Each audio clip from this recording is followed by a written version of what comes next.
meeting of the Falmouth Conservation Commission. If you please silence your electronic devices at this time. Like this, right? If you're gonna have a private conversation, please take it outside. Yeah, we get enough. First up, minutes, May 8th.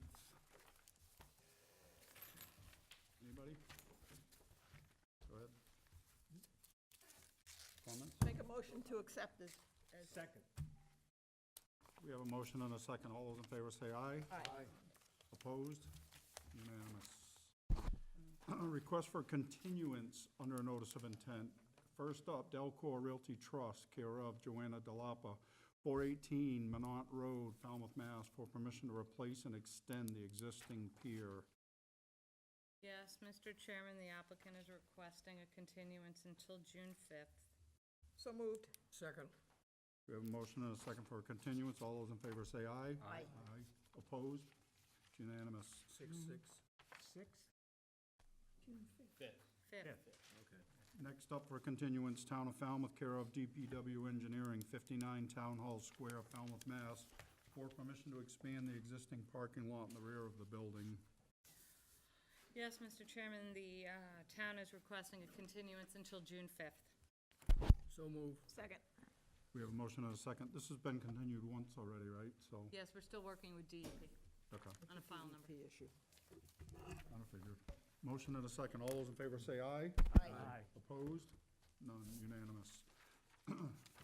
Next up, request for determination of applicability. First up, Deborah and Luciano Sense, 353 Edgewater Drive West, East Falmouth, Mass, for permission to install 3 roof dormers, install roof over existing deck, extend bedroom over section of deck, build front entry overhang, install fence, and mitigation plantings. Yes, Mr. Chair, the staff recommends a -2 determination under the state and bylaw. Resource area boundaries are not confirmed by this RDA. So move. Second. We have a motion and a second. Any discussion? Any public comment? Hearing none, I'll call for the vote. All those in favor say aye. Aye. Opposed? None. Next up, Gregory Glennon, 31 Emerson Road, Falmouth, Mass, for permission to pump and fill existing cesspool and install a new Title V septic system. Yes, Mr. Chair, the staff recommends a -2 determination under the state and bylaw. Resource area boundaries are not confirmed by this RDA. So moved. Second. We have a motion and a second. Any discussion? Hearing none, I'll call for the vote. All those in favor say aye. Aye. Opposed? None. Excuse me. Next up, Penzance Point Nominee Trust, William Marino trustee, 153 Penzance Road, Woods Hole, Mass, for permission to continue invasive plant management according to the order of conditions for DEP number 25-4156. Yes, Mr. Chair, the staff recommends a -2 determination under the state and bylaw. Resource area boundaries are not confirmed by this RDA. So move. Second. We have a motion and a second. Any discussion? Hearing none, I'll call for the vote. All those in favor say aye. Aye. Opposed? None. Next up, Paul and Gretchen DePoo, 12 Seabrook Drive, Falmouth, Mass, for permission to repair existing timber steps, reconstruct 2 retaining walls, remove existing deck and replace with patio, and install mitigation plantings. Yes, Mr. Chair, after reviewing this application, the increase in impervious surface is just a little bit too much for an RDA, so we're recommending a +3 determination, and they're gonna come back with a notice of intent. So move. To accept staff's recommendation. Yeah, just accept staff's recommendation. Second. We have a motion and a second. Is there any discussion? Any comment from the public? Hearing none, I'll call for the vote. All those in favor of staff's recommendation, say aye. Aye. Opposed? None. Next up, Kinchler Properties LLC, 44 Kathy Ann Lane, Falmouth, Mass, for permission to pump, fill, and abandon existing leach pit and upgrade to a Title V septic system.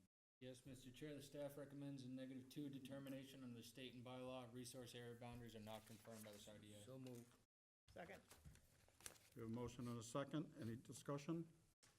Hearing none, I'll call for the vote. All those in favor say aye. Aye. Opposed? None. Request for hearings under a notice of an... Falmouth Marine? We'll pass that? Yes. Yeah. Yeah, there's one more for the, Falmouth Marine and Yachting. Wow. My apologies. Okay. Go backwards here a little bit. Falmouth Marine and Yachting Center, Inc., 278 Scranton Ave, Falmouth, Mass., for permission to replace 4 to 6 broken pilings. Yes, Mr. Chair, the staff recommends a -2 determination under the state and bylaw. Resource area boundaries are not confirmed by this RDA. So move. Well, I'll second, but I have a question. Why is it 4 to 6? Don't they know how many broken pilings there are? It was kind of a guesstimate at the time of application. They wanted about 20, but I told them that wasn't doable under an RDA. So Oh. it's a total of 6. I went down there. Oh, okay. And, yeah, there's 6. All right. I mean, I figure Yeah. something's either broken or it's not. But we all know that there's many shades of broken. But if they had the chance, they would have done 20? Thank you. There's a question in the back. I'm Mary Beth. I'm from Falmouth Marine. We did not go for 20, we went for 6, and there are only 4 to 6 that we desperately need to get through the season. Yeah, that's No, we fine. I understand. was just asking. Okay. Yeah, I was just asking for a clarification. 4 to 6? We started out with 4, we went to 6, the drawing indicates 6. Yeah, great. So is it Could possible? you give us your last name, too, for the record? Rozier. Perfect.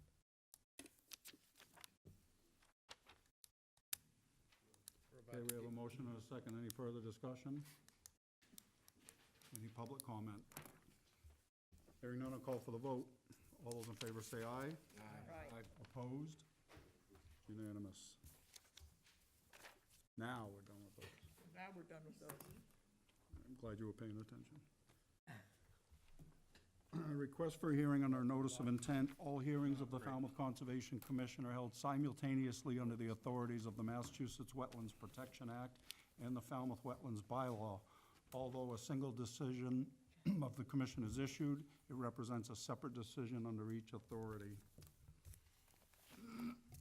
First up, Peter and Lucille Marini, 165 T-Ticket Path, Falmouth, Mass., for permission to reconstruct existing patio, install stone steps within the lawn area, install cobble apron on the driveway, construct rain garden to collect stormwater runoff, and install mitigation plantings. Mr. Tavaz. Good evening. For the record, my name is Wayne Tavares. I'm here with my clients, Lucille and Peter Marini, and I'm going to hand out some colored handouts to make this project a little bit easier to read.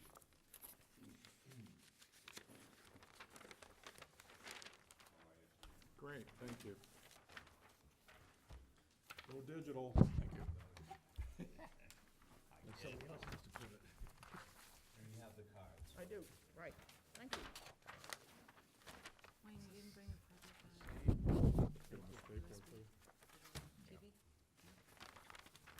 It's okay, we can use the easel. It's okay. I sent them in, but I didn't know you have.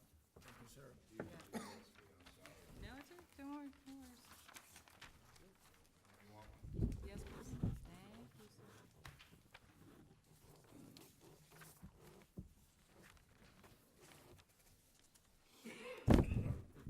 I'm going to try to simplify what looks like a complicated project to somewhat easier standards. So the color that you have in front of you is an exact duplicate of the plan that's on file. The Marinis are new owners of this site here on T-Ticket Path. It's a lovely site, water view. And they're proposing a number of small issues. I've highlighted what is being proposed in orange on this, and we have countermeasures or balancing mitigation areas that are in red. And there's 5 red areas of mitigation and 3 areas of proactive work.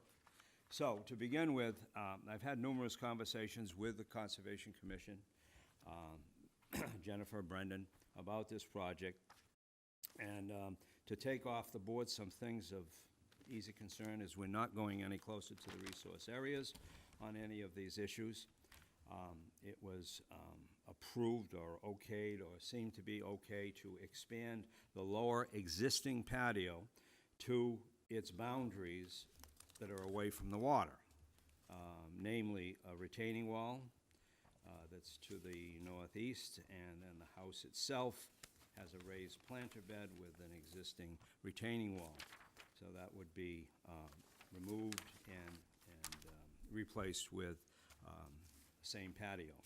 Then underneath the deck, which is to the left of this plan, is a continuation of the same. There's another retaining wall there. So we're planning on expanding the retaining wall, again, no closer to the water than the deck or the lower area, with a retaining wall and capturing that portion of the patio. The patio gets enlarged. What is in white is existing, pre-existing. The Marinis want to take out an old concrete patio and update it with some new material. So to the benefit of conservation, it actually is going to be into bluestone, because the concrete right now is absolutely impervious. You will get some permeability with a bluestone patio, and that entire orange area as well as the white area will be turned into a bluestone patio. That's proactive part number one. Proactive part number two is up on a driveway area that is still within 100 feet of the salt marsh. So it constitutes the same type of scrutiny that we just talked about. And that driveway from the road at T-Ticket Path all the way through is level. If you read all the grades on the original plan, it's 24.4, 24.7, 24.3. So what happens is when this driveway fills with all the terrific rain we've been having, it comes down and it erodes over that area.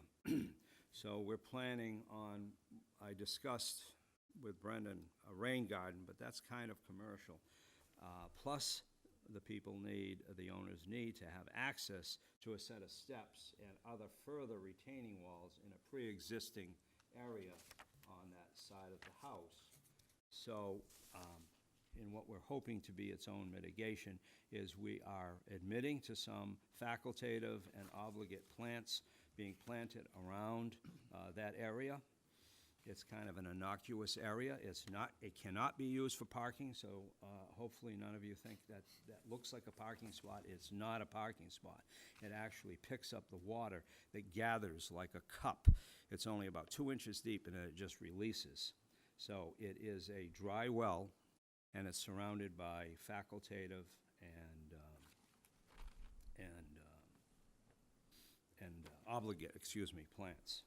So, and they're putting in a cobblestone edge around the patio, so we've added those areas up and trying to leave that alone. That area is sort of separated, even though it's within 100 feet. I don't think it has the impact as the rest of the site. And then the third area is, again, the Marinis are new owners here.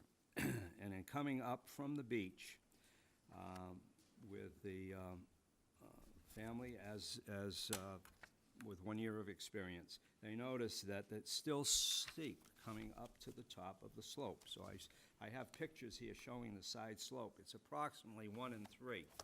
So what we're trying to do is insert some stone steps. We show them in a picture near the top of the picture to the left. They will not be contiguous, as that is probably a 1-on-2 slope that we have on the top. This is a 1-on-3. We're allowed some spaces in between, so we have a flight of 4 steps, a platform, a set of 3 steps, a platform, and so forth. But it's a 6-foot rise, and it's difficult for people of our age to get up there. So we're just trying to do a continuation of the steps that come up the coastal bank. And then we have to gain access over to the right-hand side to this lower patio area. So there are fewer steps required for that. And actually, they're coming up to the middle of that area that is now all lawn. And they're going to actually step down 3 or 4 steps. So we're using steps that are about 5 square feet each. They're 4 feet wide. They're the similar width as the existing steps coming up the coastal bank. and they're used to transgress only that upper area. So we're using that. We've added all of the proactive work in tables on the left-hand side so that we have a total of coverage areas of 340.27 square feet in the A zone. And we have launch mitigation, I call it, it's probably a lousy term, but 1,392 square feet of mitigation in this area. We've listed the various 5 mitigation areas. We've listed the plants that are in each of the mitigation areas and the area of each one. And we've outlined them here. They have area 1, they'll say, and so forth. So you can make out those 5 areas. Almost to the end here. There's a tree that the predecessor, who the Marinis bought the house from, have somewhat pruned. It's down on the lower left. If you're going down the steps, it's on the left-hand side. It's a black oak, 6-inch black oak, that has been pollarded pretty severely. We'd like to have it removed, and we'd like to mitigate it with a Amelanchier or serviceberry that's on the other side of this patio in one of the mitigation areas. The mitigation areas are, I'll start with 1. It's an area near the top of the coastal bank. Conservation should approve of that because it rolls over the crest of the coastal bank, and it aids with the erosion prevention and expands the wildlife habitat into that area. It's very similar to the area on the right-hand side. And then we have area 2 is the area adjacent to the deck, and it's lower. All the lawn is to be removed in that area, and the table of plants that are selected here will go into that area. Then we have area 3 is the area adjacent to the patio, has grass in it right now, a lawn in it right now. And the Marinis are willing to sacrifice all this grass that is in this area to turn it into wildlife habitat and as mitigation. Area 4 is a fairly substantial area on the coastal bank, which is denuded. There's nothing there. It's actually eroding a little bit. This is not a eroding coastal bank. Does not give nourishment to the beach below. It is a non-eroding coastal bank. We're trying to keep it that way. So we're planting this area 4 with mitigation plants. And then whenever the steps were built here on either side of the steps, it's eroding because it's just never filled in. It's bare, it's empty. So we're making a suggestion here. And a few conversations with the commission. It's probably the worst part of this. I think this is a really good project. The Marinis, again, are the new owners. They want to do good stewardship to this property, and this is what they're attempting to do. So there's 2 areas of beach plum that are adjacent to this backyard area. One is this little blob to the left of the steps as you come in. We're leaving that intact. We're not touching that. There's an area in front of the lower patio. And the Marinis, as new owners again, are sort of expecting why they bought the property is to have view. So they have view from an upper deck. They have a lower deck that, left unto its own, they made a mistake here, by the way. They came and they pruned this. And when they asked Jen to come out to take a look at the site, she told them that that shouldn't be pruned, that these are natural plants, native plants, they shouldn't be touched and pruned. However, left to their own devices, these beach plum are going to grow up 6 to 8 feet and a total blockage of this patio. So I'm suggesting that we relocate these beach plums to along both sides of these steps and on the coastal bank and so forth. I haven't even listed those in these, well, I did on the both sides of the steps, but we have so many of them that we could plant them also on the bank and so forth. But we still have added other plants of substantial size, variation, diversity, and I think that's the key here. So we're trading off an area of a monoculture, one species of plants that's on the top of the coastal bank, for 5 or 6 different species. Now, I admit to you, they're all low-growing. They have value. They are on the native species list. And we think it's a very fair trade in order to freshen up the place for new owners, go along with conservation and its wishes and the bylaw. And it's just unusual that we're relocating some existing plants. They're all healthy. There's no reason they can't be moved. Beach plum moves fairly easy if done at the right time of the year. And then we would infill this with a list that's very well known: sheep laurel, huckleberry, sweet fern, Rosa virginiana, and spirea. I guess it was five different plants. So we're looking for the board to approve this proposal. And hopefully I've answered all the questions. I'll turn it over to your agents. Thank you. Brendan, Jen?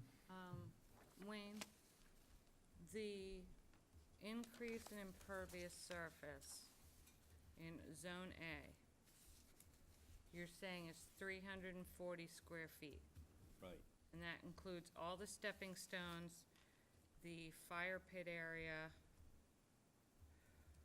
What is the hash mark between the proposed bluestone patio and the house? What's that orange hash? The part that says existing stone wall, There's a wall in the. Oh, yeah, okay, so you're gonna send that patio to the wall. that we're gonna Yeah, I know extend- it's a wall there now, yeah. Right, there's a wall there now, yes. So you're saying that that area plus the area near the deck Right, and all of the stepping stones is only 340? that's it, yeah. Okay. Yeah, we counted the number of steps. We're giving 5 square feet to each one. It was pretty easy. Well, we get the outdoor counter, we have a counter there, but it's no closer to the, Is True. it counted in the mitigation? and it's counted in the mitigation, 27 square feet, and we expanded the patio and the fire pit to 118.27 square feet. So we've counted every square inch in there. We use AutoCAD. AutoCAD is extremely efficient. And just in case, we have Okay. three times the, excuse me, let me just finish that. The coverage area, 3 times 340 is 1,020, and we have 1,300 square feet of mitigation, because we're anxious to prove our contention here, and anxious to prevent erosion and expand that whole area into a nice wildlife habitat. Well, didn't you just say that Area 5, that's the area you're gonna take out of existing beach plum and put it on either side of the steps? Is that what I heard you say? Yes, exactly. Okay, so it's really not 1,300 because that 153 is already existing on site?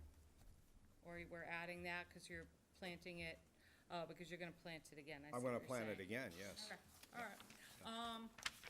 The only thing the staff has to say is that the beach plum that was on site required mitigation for the construction of the house, and then an amendment to allow that elevated walkway. So that area that the applicant is proposing to turn into sheep laurel and huckleberry, that was all mitigation for the house. So I would caution the board to allow that to be removed and replaced because it was mitigation for the house and the walkway. Other than that, we've been on this site. Brendan did the site visit. We went out there originally for another project, and those are my only comments. Brendan, do you have any comments? No, you covered it, and I've sat with Wayne a few times on this one, so. My only thing is, everybody knows I'm not a huge fan of sweet fern, so I would like those replaced with something else. Okay. Other than that, I'm surprised you haven't been here for one of those discussions. No, the sweet fern discussion? We all smiled when we saw you Sweet included fern, sweet yes. fern. Okay, okay. That's, Well, I'd take it off the list, Really is what doesn't- you're saying, right? Yeah. Take it off the list, So, okay. I mean, I guess the biggest thing the board needs to decide is whether or not you're gonna allow the removal of established mitigation plantings to replant with something else. I think that's the biggest part of this whole project.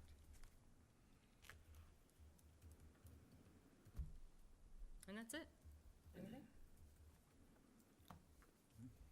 That's it, wanna start? Okay.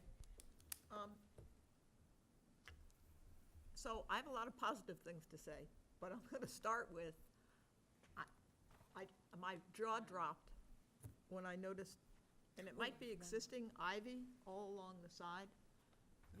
Who are the owners? You're out here? Yes, You really don't want that ivy there, believe me. It'll take over your whole yard before you know it. So, you know, you might have to come for an RDA to deal with that, or an amendment to this, but believe me, you don't want it. I'm actually uneasy to remove very well-established mitigation plans. You know, I think if we want more diversity, this is one of the things we're asking, then perhaps some could move, but those plants are really healthy. And it is part of the mitigation that was approved in the past. So anyway, that's something I'd like the board to think about. So Wayne, I have a question sure. that I was looking at something, maybe I was thinking about ivy, but I didn't quite get, so below the driveway, I mean, just whatever direction it is, towards the bottom of the page, you have what says dry well drainage interceptor. Oh, You're putting that in? Are you- yeah, That you're putting in there, and then you're just gonna have like gravel above it? gravel down below, gravel on top, yes, yeah. And then, so you're walking, are you replacing those steps on the way down there? Okay, well, one of them's a little loose. Well, then we'll add, yeah, then we So, can I amend mean, this if just it's to- loose. I I didn't mean, you notice it. probably know- Well, I noticed because Yeah. I stepped where it went from up to down. I didn't put my sign right for you. I should have said this way only. Oh, well, maybe. Going around the other side, it was a lot easier, yeah. And the other thing, and I realize this isn't part of your project now, but I went all the way down to the bottom to take a look. It is a beautiful site, but the steps at some point are gonna need to be repaired. You know that. Right. And those are my comments. Thanks. Mr. If I Chairman? could, I would like to get the steps approved for repair in perpetuity on this, if I have to amend it or what, but yes.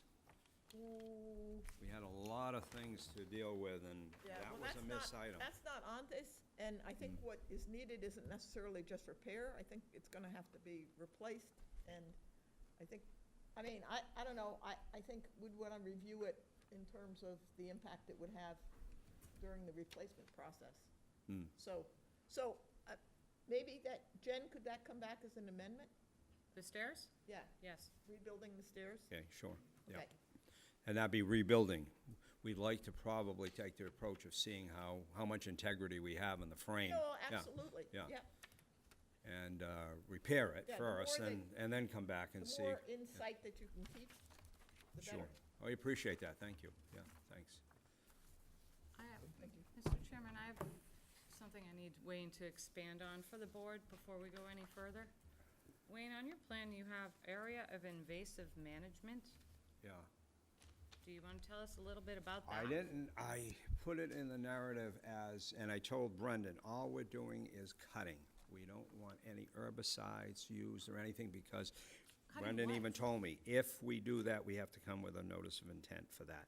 We just want to cut. We have a lot of bittersweet on that slope, just want to cut it, and we have 1 or 2 bush honeysuckle, And period. what are you going to replace it with? we're not gonna replace it. You know, it's so invasive and insidious, we're just gonna cut it down and So you're just gonna cut it on, all on the bank mechanically cut it down, yes. and not replace it with anything? Not replace it, no, That is not appropriate. no. That will not, Especially that that- is not appropriate. That part of the bank, clearly at some point. No, I know, but we're not removing it, point in we're the keeping the past- roots in, At yeah, some point in the past, there was a big storm, yeah. and it gouged out that part of the bank. That's why there's a, you saw that. That's why, Yeah. where you see it's not, Is that what happened? yeah. Oh, no So kidding. you're gonna have to come back, Wayne, with this kind of, that's not appropriate. When we see invasive management, we actually mean a management Okay. technique. Why don't we not take it just off the cutting. board? Can we take that off the board? If you give me a revised plan and a revised narrative, yes, we can take it off, Okay, yeah? yeah, we can okay, condition. very good. So we got a revised plan anyhow, so let's, Okay. And I'm assuming you're gonna put something He's saying no. to stabilize that bank. well, No? we're stabilizing both sides of this. Now, bittersweet works in a way where its roots stay in there, it will grow back. So when we say we want to maintain it mechanically, they call it a mechanical rather than an herbicidal treatment. And all we want to do is cut it back. It will continue to grow and will be on that slope twice a year. If you want a management plan, Jennifer's right.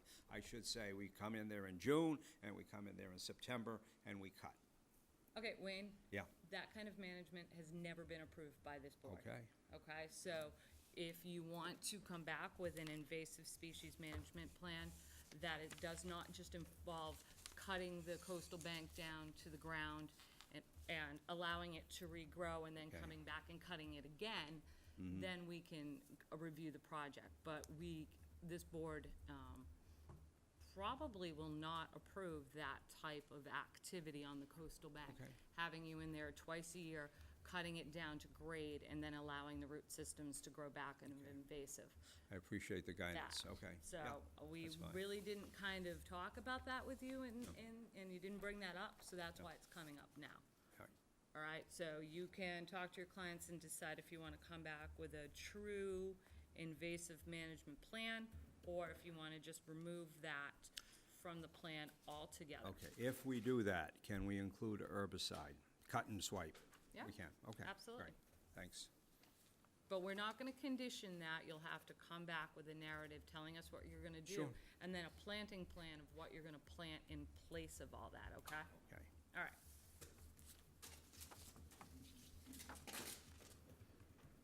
Okay, sorry, Mr. Chairman, I just needed to clarify that. Perfect. Evan? I think my question's been answered, thank you. Okay. Courtney? Am I interpreting this plan properly? You're gonna put a patio under, you're gonna put stone under the existing deck? Is that what you're saying? There is a stone under the existing deck now, we're expanding on that. Now, then you've got this mitigation planting, lawn to mitigation, that comes right up against the deck. That's correct. And typically, what we like to see is at least 5 to 10 feet of area along there, so that if you need to maintain the deck or any other part of the house, you don't have to go in and trash the mitigation in the process. So I think there should be, what's the norm? I know we've gone as much as 10 feet. Well, we don't allow the, to count as mitigation that close. Well, I mean, Yeah, people in can other plant. words, They you can have plant lawn as there, close as so they want. you leave 4 or 5, 6 feet of lawn, and then you start your mitigation.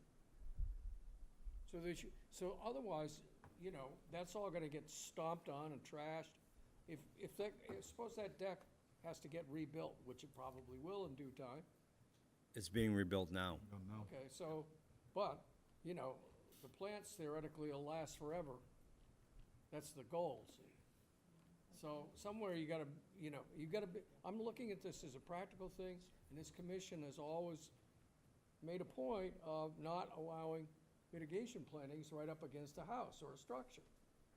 So I think you've got to revise, if you're revising the plan, you know, give us 5 feet.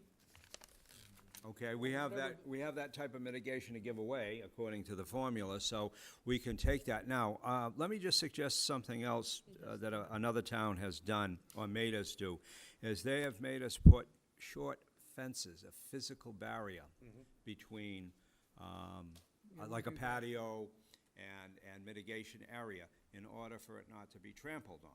You know, some kind of a lattice fence that's 2 feet tall. It tells everybody, don't go there, you're not going there. And that's why we're putting in the steps. The steps are for the same reason, is to get people there.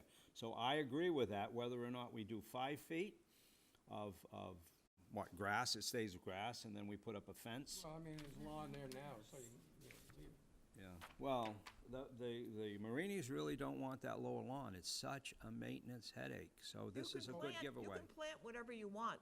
We're just saying that it can't be counted as part of mitigation, 5 feet. that close to the house. Yeah, 5 feet. 10 okay. feet.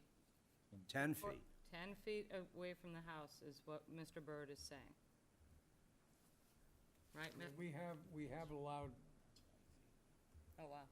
closer in certain circumstances, and I mean, we're talking about the deck is the issue. It's a raised deck, you know, it could be 5, it could be 10, but you can't build right, you can't run plantings right up against the house. That's the point. Okay, so we agreed on 10 I feet. mean, I've got to if do a the new board plan. feels that it should be 10 feet, which is what we usually ask, then 10 feet it is. I'm not sure I have that kind of mitigation to give away. Find it. I'll have to Well, then calculate Come it. back and sell us with a Yeah, figure. Well, it only has to be Sell us. I mean, right by the deck. I mean, that's the only part of the house. yeah, so you're not gonna- I think you could come closer there. I'm not, I think 10 feet is excessive. If you're rebuilding that deck, you're gonna be working off of step ladders and things like that. And so, you know, you could squeeze it into 5 or 6 feet. okay, I'm a little confused here. We're talking deck or we're talking patio on the lower level? Which? I'm a little confused, because you mentioned deck and ladders and so forth, but I'm working on this area. That's what I have in mind. This. Well, I'm looking at mitigation plantings where you say the deck is. So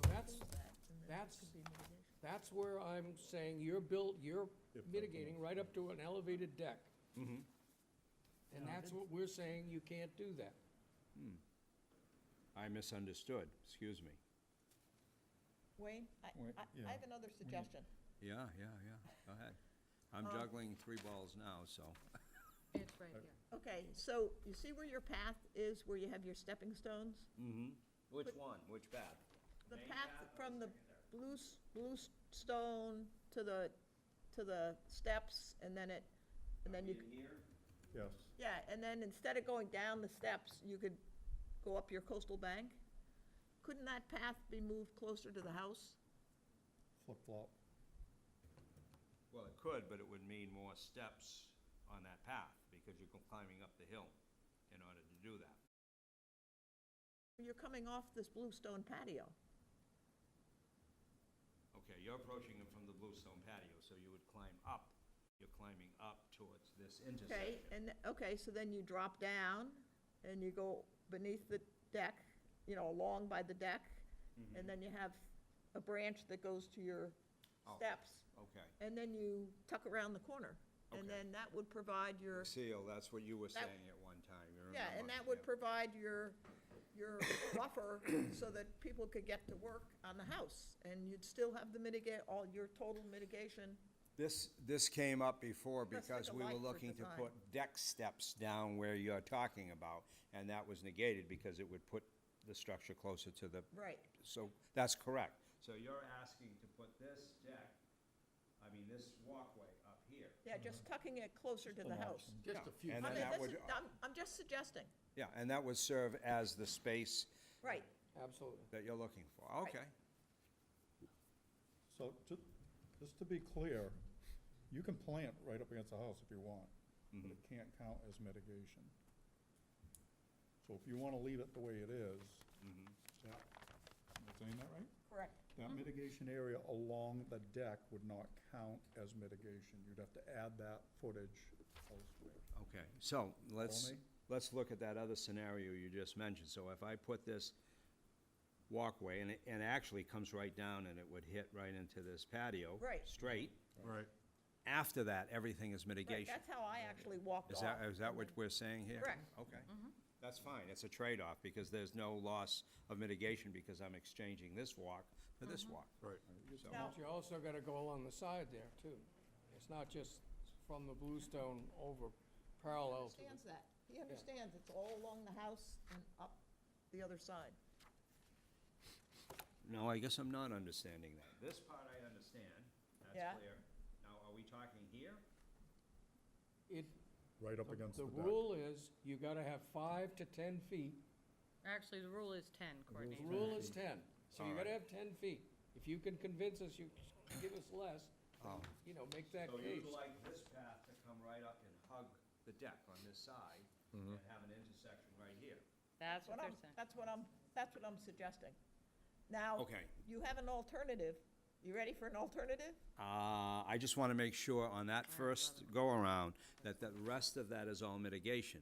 Correct. That is. But, so the alternative is, if you don't want to come in quite that close, the part, now we're talking on your picture, I don't know which way is north here, but we're talking on your picture to the left side, going up, right there, that part, Yes. if that area, if you don't count that as mitigation, you can plan it with whatever you want, but if that's not part of your mitigation, you're already saying that you're giving us like 250 feet extra. Right, right. So that gives you a little flexibility as to where that could go. Okay, okay. I think we can live with that. That's fine. We're bringing all the stonework and all the paths, hugging, am I saying that right? Hugging this, Right, the which gives outline of the you deck. 10 basically feet, a so we buffer don't have from the to hug. mitigation to the house, so Okay. that people can walk there. Well, you're gonna walk there, that's why you have a path, All right. but they can bring ladders or whatever they need to bring. Sure. So let me ask the other question. That path is only 4 feet wide. It matches the width of this. So if it's 4 feet wide, then you're telling me it doesn't serve as enough room for mitigation. I Well, mean, you need for, to leave 10 feet.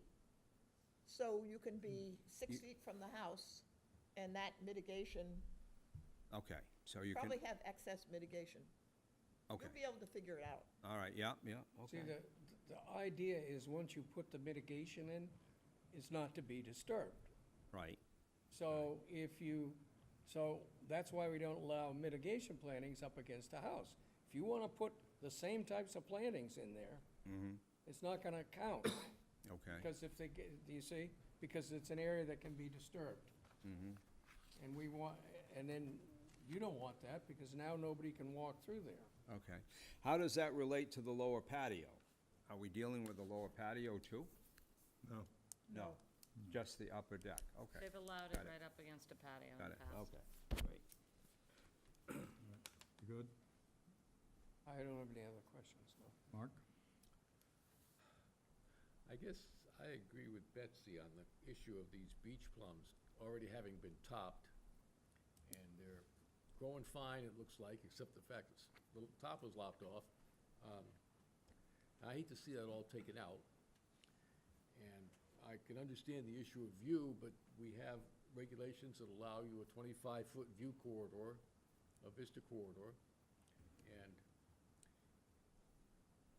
if you chose to take advantage of that by putting it on your plan, saying, here's where I want my vista corridor, then you could go in and keep them lopped down, recognizing that outside the corridor, you have to allow them to grow to their full and natural height. That would get a view. It would also get some of these beach plums growing up like they're supposed to, and some of them growing up adequately. Right, it's just such a barrier, I mean, you're gonna be in a canyon, because those things grow up 6 to 8 feet tall.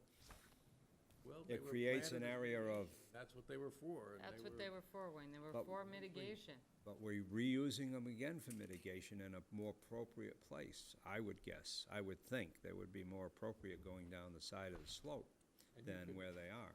you can draw on a 25-foot corridor. On your scale, it's pretty large scale, so that's a pretty wide area that you could actually keep lopped down to the 5 feet that we allow. I think they're appropriate as mitigation plantings. Well, they are. Some are more, some function better for certain things than others. Oh, And I'm well with, aware of that, Betsy. well, I know you're aware of it. So, I have another It suggestion. just sets a very dangerous precedent, Wayne, for this board to allow mitigation plantings to be removed. Relocated, excuse me, relocated, Jen.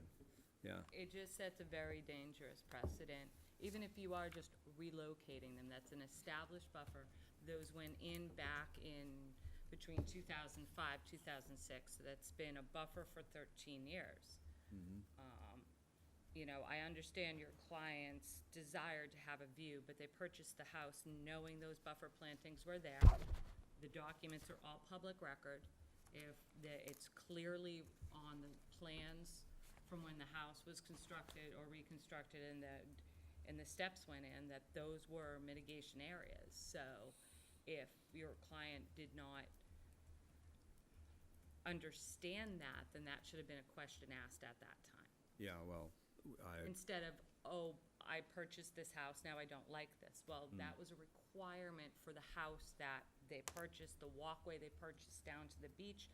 That was a requirement of having the improvements made to the structure and the coast, and the access to the beach. okay. How about the diversity that my plan shows over having this one monoculture, though? You only have one monoculture. Yeah, but you're adding diversity all over the place, so, I mean, you're adding a In number other of other areas, yes. areas to do additional improvements to the structure. So I think there would be enough diversity on the site. Okay. Can we supplement this proposal, this application with a vista pruning? Well, what Mr. Gurney said, I mean, you can't lob them to the ground. There are certain vista pruning regulations that need to be adhered to, and that is to maintain shrubs to a height of 5 feet. So there will be no lobbing these things down to 2-3 feet. There are certain vista pruning regulations. And, we'd have to go back out on the site, and there's a pretty much, vista throughout the whole site. So if you're looking just to kind of cut a 25-foot section down to the ground, that's not allowed in the vista pruning regs. But, I mean, we can look at it, Wayne. We'd be happy to go back out and look at it. But, I mean, there's a pretty substantial vista from that house. So, Okay. Okay. You have something else? Yeah, I do. I don't know if it's micromanaging or not, but I like to see a planting plan. You got a list, 7 of these, 4 of those, and You want to know where they're going I'd to sort of like to see where they're going and see if it makes any habitat sense, or is it just every 4 feet on something, or is it a clump here and a clump there, or? Yeah, I think I made notes here somewhere about. Well, on the chart, I it didn't just do it says the on this quantity. plan, But I usually say they're in groups of 3 to 5, and they have spacing, but you've got me there because I did Well, not put that on this plan. I didn't see that, Yeah, so. yeah, so I usually do that. I like to plant in 3s and 5s like most landscape architects do, and we do groups and so forth. Now, you want specific locations, you want group locations, you want balloons,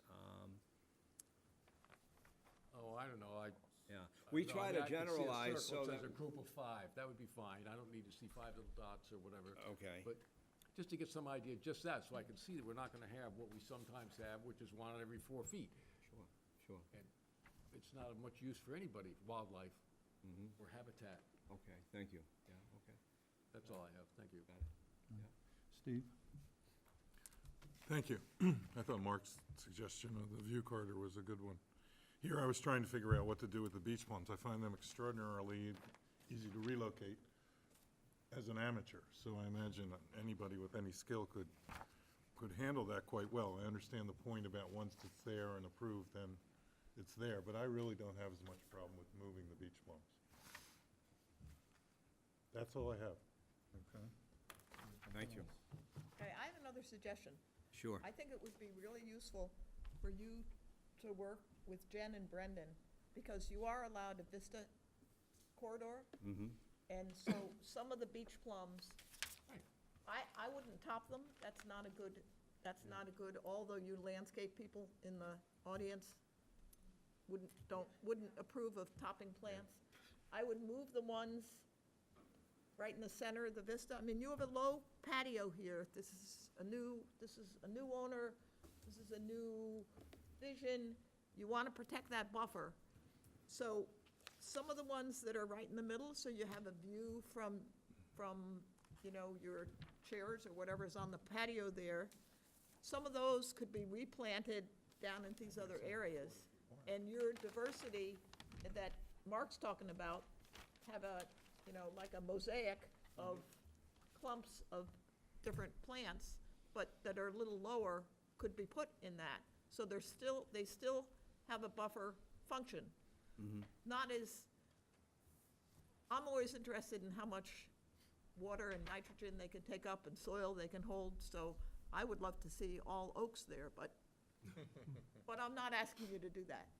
But I think if you worked with them and then came back with a revised plan with some of the other things we've talked about and revising this, I think it's great. I think we're almost there. I have a couple more comments, Mr. Chairman. Wayne, when you sit there and you say that you need to,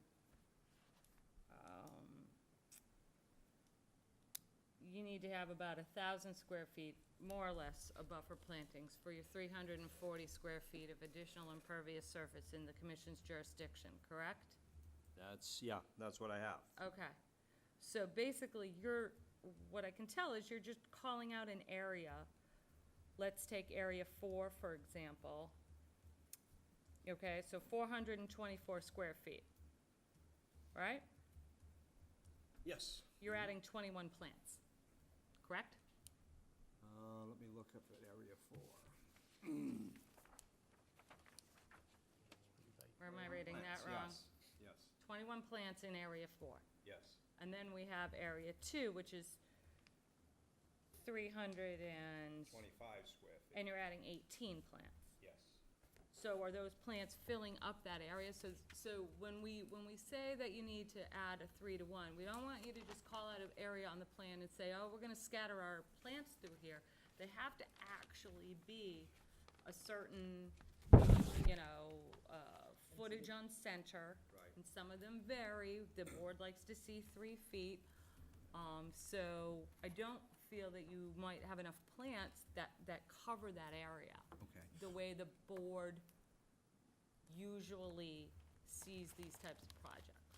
In some cases, what I have done is to say, I've given you size, I've given you quantity, and I've given you spacing in another sense. Those little numbers to the left of each one of those areas are the room that's being taken up by that. So if you divided under area 4, start at the top of the page, I'm just gonna go one example. Ilex glabra is 6 of those. 6 into 150 is 25. So I'm putting the Ilex glabra at 5 foot on center. And that's how that arrives. And as you can see, I've added up that number. It comes up to 567 square feet of coverage when I only have 424. So I am positive that I have enough plants in there. Okay, well, we're gonna look at those, Wayne. What I would suggest is, come in Friday, if you're available, Friday, afternoon. I have to look. Yeah, that's your usual schedule. Let me just look at the schedule, sure. Yeah, if you can do that, just give me a call. Brendan will not be in, but I will be in, and we can go through what the board is talking about, okay? Okay, and this interesting thing that you brought up about the vista pruning, is that everybody is saying that some of those beach plums could be moved? Or is that, I know you mentioned that. is- Well, Mark mentioned lopping them off, and even he doesn't want that. He knows he doesn't want that, so, yeah, so those could be moved. I mean, that's how I The feel. whole swath, but No, I understand, window. in the middle. Yeah. the vista corridor. And replaced and saved on to put on site Well, it's an somewhere else. interesting design. I mean, you know, it has some meaning, and I appreciate the board's, you know, looking at that way. Okay, so, we're going to have to revise this. We've got to get together with Jen and Brendan. So can we, can I ask for this to be continued to the next, when is the next hearing, by the way? June 5th? You would have to have the plan in next week, Wayne. Next Wednesday. So I have to meet you Friday, so You that would we have to can meet me agree. Friday, we'd have to revise your plan. Right, And we're gonna have to go out on site and look at these, where they want this vista, where they're, because the board will have to go back out and look as well.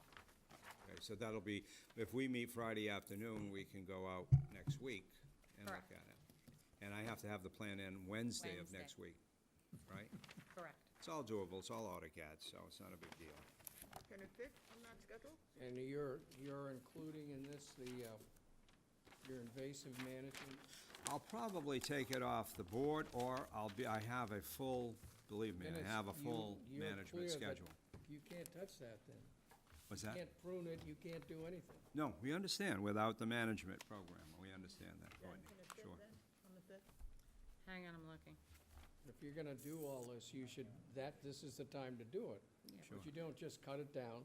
You gotta replace, you gotta get rid of it, and you gotta replace it, and you've gotta figure out how you're gonna protect it. There's a whole lot of protocols, and there are some people sitting in this room that have done plenty of this. Yeah. So it's doable. Mhm. But that, if you wanna consider it, that's fine, and I think you should. Your project is comprehensive. It'll either be a comprehensive professional approach, or it'll be Because taken off the board, one of the Frankly, two. I'd rather see you come in with a whole ball of wax, we can approve it, you can go off and do your work, rather than come in and piecemeal. Yeah, okay, Instead I of appreciate wasting that. your time and ours. I appreciate it. Thank you. Yeah, we can do it on the 5th. You want the 5th? Sorry, You want the 5th? Do you want June 5th? June 5th? Or do you want the next week? Sounds, no, June 5th. Okay, at the request of the applicant, I make a motion to continue this to June 5th. Second? Sounds good, thank you very much. We have a motion and a second to continue to June 5th. Any further comments from the board? Any comments from the public? Yeah, you're almost there. Hey. Almost there. Just a little. All those in favor of continuance, say aye. Aye. Opposed? Unanimous. Thank you, Wayne. Thank you.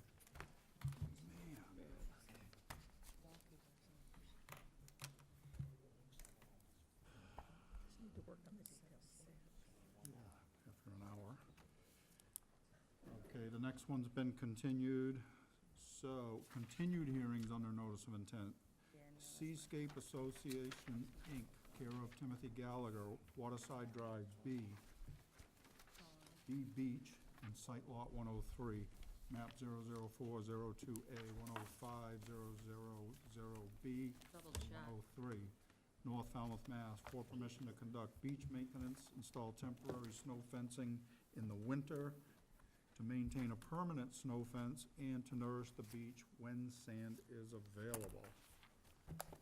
All of us. We're all on the We're all on the We're forum. all on the quorum. Yes, you are. Thank you. Good evening.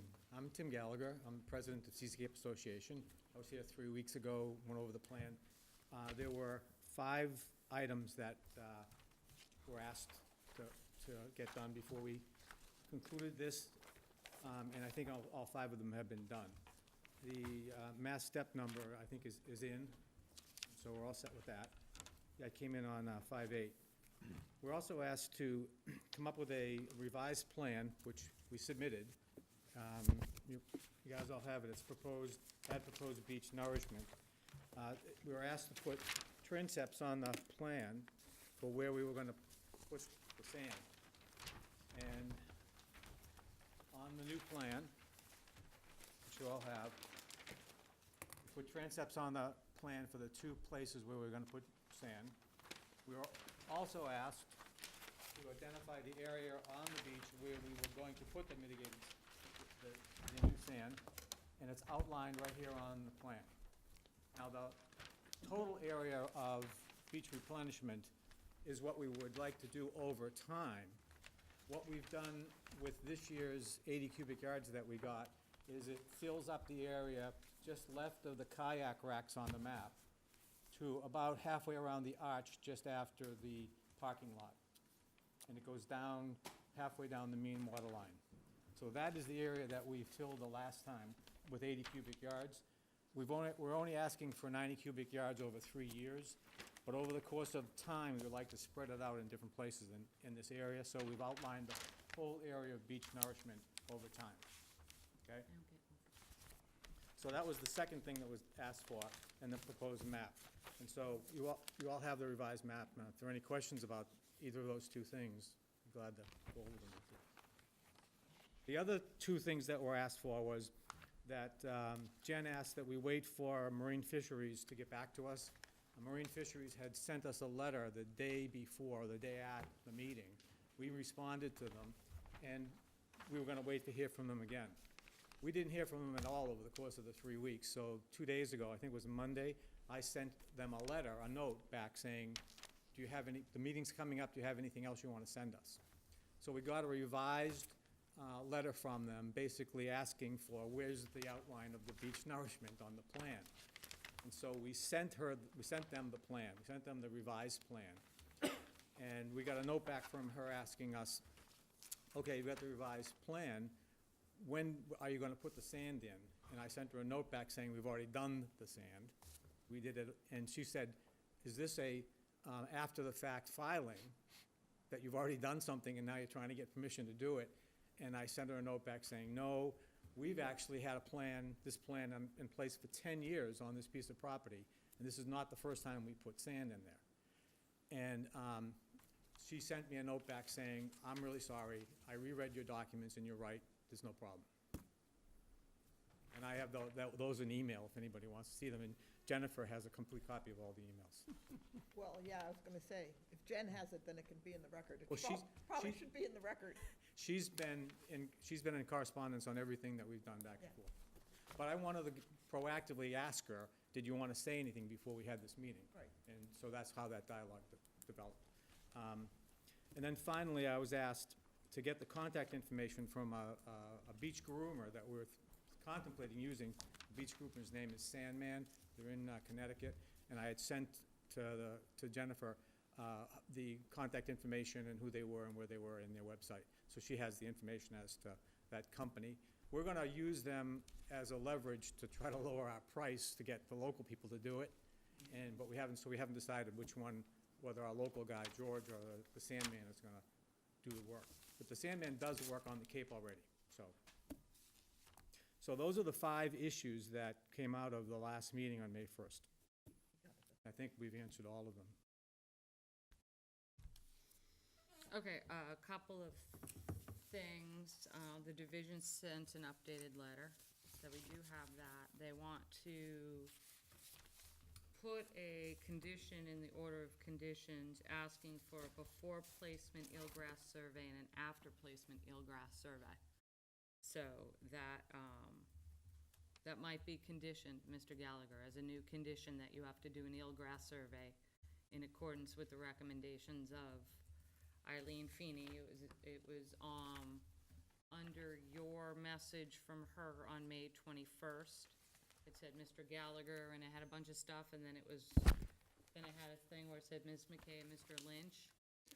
I think if you read the whole letter, she was pretty wired when she wrote it, and pretty wired. I've been working with Ms. Feeney for a number of years. She's very good at her job. I'm not saying she's Yeah. not. If you read the No, whole I text. understand where you're going. You're gonna say that she thought that this was an after-the-fact filing when she wrote that, correct? Yes.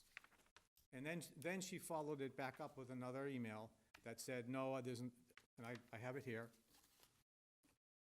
Her last one was, please excuse me, you are correct that you have permits No, to... I have the emails. Well, I didn't know that the board had it. We don't, Her final email to me was, please excuse me, you are correct that you had permits to perform the work in February of this year. I responded to you too quickly without rereading the narrative we'd sent to her earlier. She says, we appreciate you being good stewards of the environment. So I But I is would, there there's eelgrass out there, correct? if you look, she sends, there's Yep. eelgrass off the beach. Yep.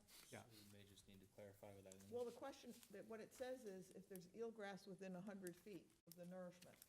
So, There is eelgrass within 100 feet off the, within. She actually sent us a picture of the map, which was given to the board 3 weeks ago. that map, That's not a. yeah, but you still need to have somebody, that eelgrass might have been there and it might not be there now. You Oh, no, have to this have came from somebody- her. No, we understand that, sir. I'm saying eelgrass comes and goes where eelgrass is for various reasons. And so you have to have somebody who's qualified to swim out 100 feet from your beach nourishment. And if there's eelgrass, then you need to have monitoring. That's what the requirement is from the state. And if there's no eelgrass there, then you don't have to, but don't go out and pick the eelgrass up.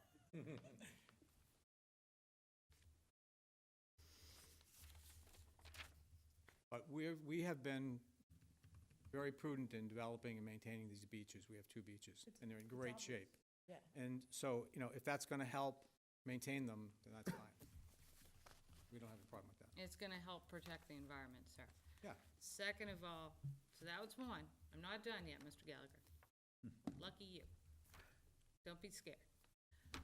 I'm a Marine, I'm not The scared. the material's not gonna be coming from Fiddler's Cove anymore. We don't want it either, believe Yes, me. the material will not, from Fiddler's Cove, will not be placed on any beach at this point. Yeah. Okay.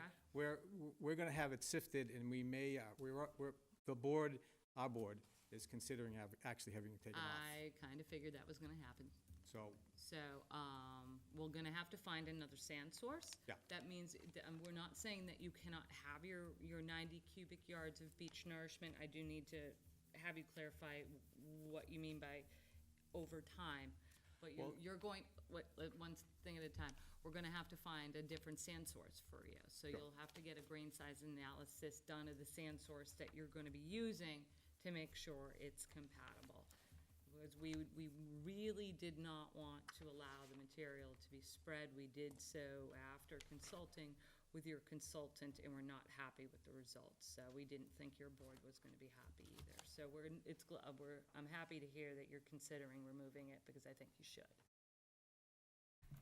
So explain to me what overtime is, because you're allowed 90 cubic yards. Okay, so what is overtime? Well, you keep saying overtime, you wanna fill your whole area in. the reason why I say over time is that this 10-year permit that we've had in the past, the order of conditions said that we could do 90 cubic yards over 3 years, Correct. or 30 yards a year, Yes, correct. and that's what we're talking about. Oh, okay, so you might do 30 over here, 30 over there. Oh, yeah, Per that's year, fine. per year. Yeah, oh, yeah, okay. So, All right. so that's the same condition that was in the order of Okay, conditions. that's so fine. We're good with that. And one more thing. We've been talking to various state agencies, looking at guidance documents coming out of CZM, talking with the state analysts regarding beach cleaning, beach grooming. We're not just picking on Seascape. We have a number of private associations that undertake this type of work at various levels. What the state does not want to see is something that is sifting out the cobbles and the rocks from the beach, because in that case, you change the form Yeah. and the volume of the beach, and that is exactly what the contractor you're proposing, that's what his machine does. So we can't allow that No, to happen. First of all, let me tell you that our beach has sand that comes in and goes out during the year. No, I know that. And under the sand is a level of cobblestones. And we are not planning on taking them out at all. I know, but you don't understand that the machine that they use, that's exactly what's gonna happen. Well, we've talked to this guy, and he said that his machine isn't big enough to take out stones. It's big enough to take out shells, very small pebbles and stuff like that, but he can't take out big rocks. He can't take out rocks even of this size. No, I'm talking even smaller size, that we can't have the sorting of material on the beaches anymore. So, until I am very comfortable how his machine works, and I looked at little videos of different Yeah. beach rakes today. Ask Brendan, I was showing him videos of different beach rakes. We did look at because everybody has the YouTube videos up on their websites of how wonderful their machine works, and that it does, but it's something the state doesn't want to see. Okay, is there I did someplace where I can talk- get the information, get that information? Because clearly, we don't want to go against I that. just Googled the websites. I Googled the. No, no, no, Oh, the state reg. Because we want to make sure that, okay, so right We now tell we them. have this document from CZM called a primer on beach raking. okay, Okay, yeah, I'll give this one. I can give this one to you. It doesn't specifically talk about the rakes being used, but as I was talking with some of the analysts today, it's like these machines are being developed and used, and they are, like I said, sorting the beach, shifting those cobbles out, and that's something that the state is considering a violation of their performance standards when it comes to coastal beaches. You can have this. I brought that for you. Yeah. So that's something that we have to be careful of, is that when we are cleaning and raking these beaches, what that actually means. And it's not just here, it's all over coastal Massachusetts on the islands, so I mean, this isn't unique to Falmouth. Other than that, I don't have any more It's questions. glacial deposit. It's all part of the system. All part of the system. Other than that, we are gonna incorporate the comments from the division, most likely, marine her fisheries. her comments from the 21st. She asked us to replace, was it, or the 21st? Replace that letter with her May 1st Yeah, one. it was Yeah. 5/21. So, and we'll be discussing whether or not to require the eelgrass survey, but that's something the board's gonna have to discuss. And that's all I have. All right, Betsy, I have no questions. Thanks for perfect. getting back to us with that information. Kevin? I'll await the next submittal. Courtney? Everything's been covered. I have no other questions. Just one more thing, Mr. Chairman. Mr. Gallagher, you did receive an email from a Mark Bartow of Mass DEP. Yep. On May 8th. And his comments was, I don't believe the sand shifting part of the work meets the coastal beach performance standards. So that was in the email to you when he sent you, I think, a copy of your file number. And that is the analyst that I was speaking to today. Okay. Okay? Mike? Yeah, I think we're kind of over-managing this. We're talking about 4 inches of sand. Talking about 4 inches of sand, right, I mean, we're not talking once about every 3 years. 5 feet. We're talking about a swipe of sand over the top, first of all. So, we look at the numbers, it's not very much sand. Second of all, as far as your comment about grain size, of course, is important in beach, but I'm not sure, I guess I don't believe that pulling out 5% of real pebbles affects the slope of the beach. How do you know it's 5%, Mark? I don't, I'm just And making how up do the you know how 5% these- too. I don't know yeah. where that comes from, but I could imagine when they look at this, they come up with a couple buckets of pebbles, and used to come up with a couple buckets of pebbles and walk off with them, and we're saying, well, my personal feeling, if that's all you came up with, do it. It's like, my personal feeling. You're certainly not straining the sand to get everything under 1 millimeter, but 1 to 2 millimeters out. You don't want to do that, because that will No. spoil the beach profile. But No. Yeah, one of the things that's really important that has come up because of the Fiddler's Cove sand is that there are foreign objects in it that aren't anything but pieces of metal and things that fell off boats and golf balls. I mean, we've got to, that's why we're really going to sift this stuff out and make sure it's safe. Okay, well, that's all I have. I just reiterate, we're not swamping this beach with sand. We're putting a skim coat over it. Well, that's not what this machine does. No, but I'm talking about the sand he's adding on.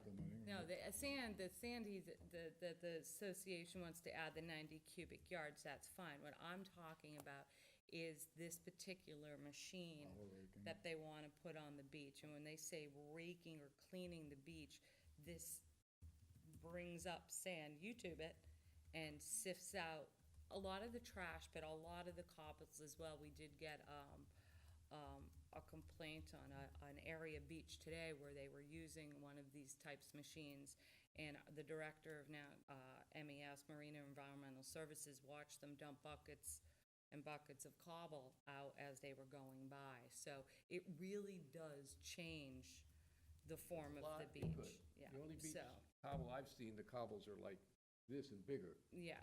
They're not thumbnail size, and something like this, the machine Machine can't wouldn't do it. even catch. But if you want, I gave Jennifer the contact information. I don't know if you've actually contacted the Sandman Company or gone onto their website. That's where I was today, on Yeah, two different you can see the machine websites. run. Yeah, I was on two different websites with these types of machines, larger machines and machines that you walk behind that do. And these are the types of machines that Mr. Bartow from the DEP is talking about, these shifting, sorting type machines. That you are taking the trash out, and I get that, but you're also, Yeah, and in the department's opinion, changing the form and volume of the coastal beach, which they're on record saying they don't believe that meets their performance standards.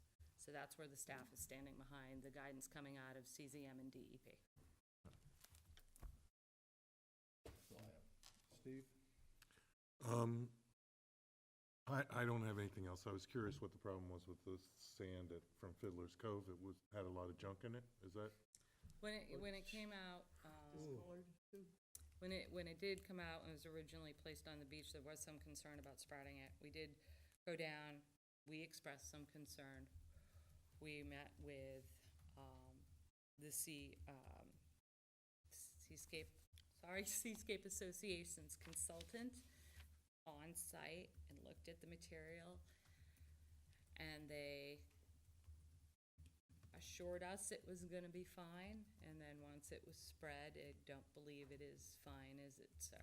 Well, first of all, we don't have a consultant. You met with me. I was the person you met at the beach. No, I met with Ms. Fields. Yeah, she wasn't my consultant. Oh, okay. She was Okay. hired by Fiddler's Cove. Oh, okay, all right, sorry. And Yeah, sorry about that. she was hired by Fiddler's Cove. Yeah. And she did samplings of the Yeah. sand, which You are correct, I apologize. we were told was approved.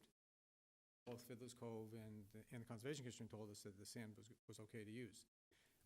And they allowed that sand to be taken out, and then we found out, when you came and did your walkthrough, that it was mushy and it had organic material in it, and it was like, Yeah. crap. So we were relying on the consultants of, Who are giving you the sand. yeah, because our approach was, you can't take the sand out and give it to us if it hasn't passed inspection, and they said it passed inspection. Thank you. That was my only question. Yeah. What's our pleasure? I'm going to make a motion to close the hearing and take it under advisement. Second. Okay, we have a motion and a second. Any further discussion from the Yeah, board? sorry.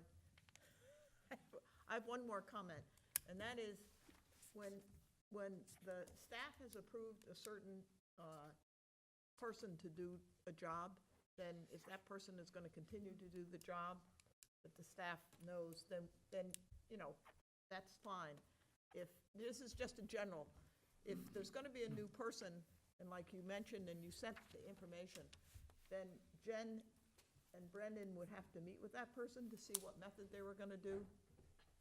So, Right, exactly right. just to tell That you. was the whole reason why we had the discussion on the 1st of May, was Jennifer said, I don't know these people. We want to make sure that they understand what our regs are. And I Right. said, okay, then I'll give you all their information. Yeah, but it's not my job to contact them on behalf of the Seascape, sir. So what I'm saying is, I went on their website and we looked. But if you want to have them come down and meet with us, that's fine, but I'm not gonna schedule that meeting. No, So, that's, so if you'd like to do that, that's fine. We'd be happy to meet with them. We'd be happy to review their methodology. I cannot at this point say I would or would not approve it. yeah. Okay, but I did go on their website and look at the YouTube videos. Do we have a DEP number? Yes, we do. All right. We got one DEP number out of that hearing. Any comments from the public? All right, we have a motion and a second. All those in favor of closing the hearing, say aye. Aye. Opposed? It's unanimous. Thank you. Thank you, everybody. Appreciate your Thank help. you. Jennifer, thank you. Not a problem, sir. Next up, Jennifer Linville, 91 Gunning Point Avenue, Falmouth, Mass. For permission to perform invasive species management, install native plantings, create a footpath, and modify existing deck. And for the record, I skipped over Town of Falmouth because that is continued.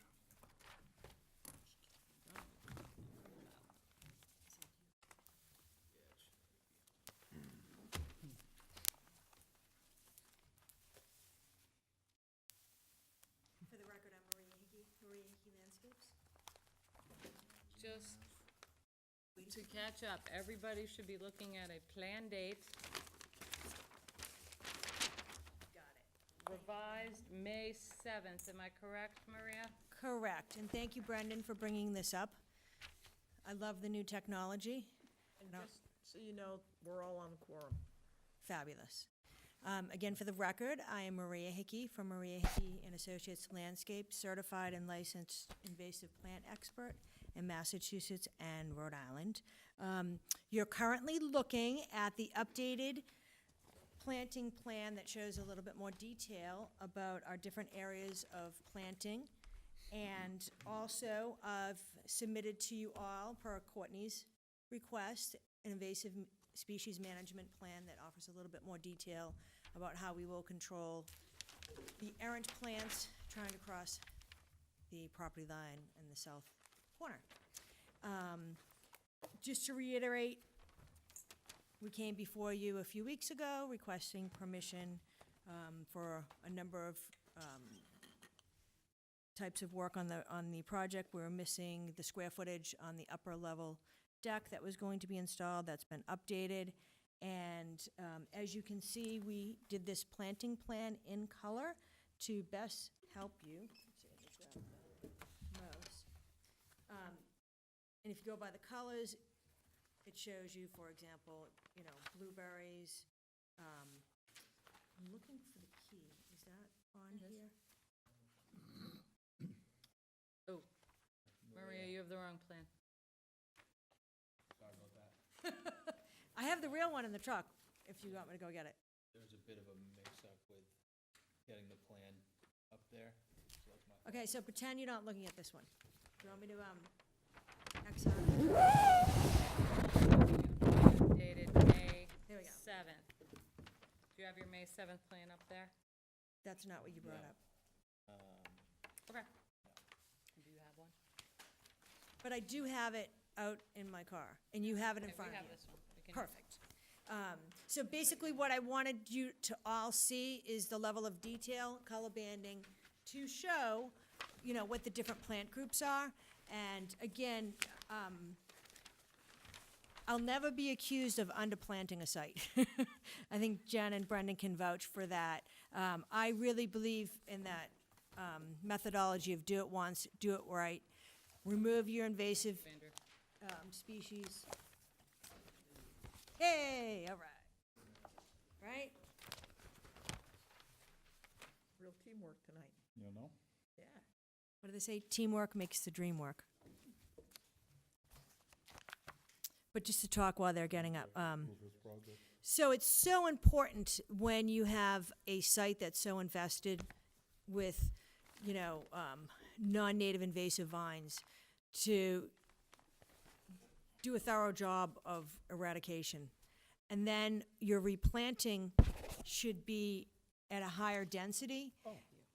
because the native species, once rooted in, which happens in a fairly fast time when you're at the beginning of the growing season, which we are, when those native species root in, they take the available nutrients from the soil, the water, the sun, et cetera, and then we don't give the invasive species a chance to reroot in. What's really important about your monitoring and your growing periods is to keep an eye on the project. We're in this area probably twice a week, and I'm a mother of 2 grown sons, and it's kind of like, the room check, make sure your room's clean before they're allowed to do anything fun. So it's like, I got to do the room check every time I come through Gunning Point Road to make sure that I don't even have a single vine starting out anywhere. So I hope that that does answer Courtney's concern about, neighboring vines and plants crossing over. And again, that monitoring and eradication will be a manual extraction. And when needed, and, using the appropriate herbicide, which I'm licensed to spray. Do we have any questions? A couple of things. Sure. Sorry, Mr. Chairman. A couple of things, Maria.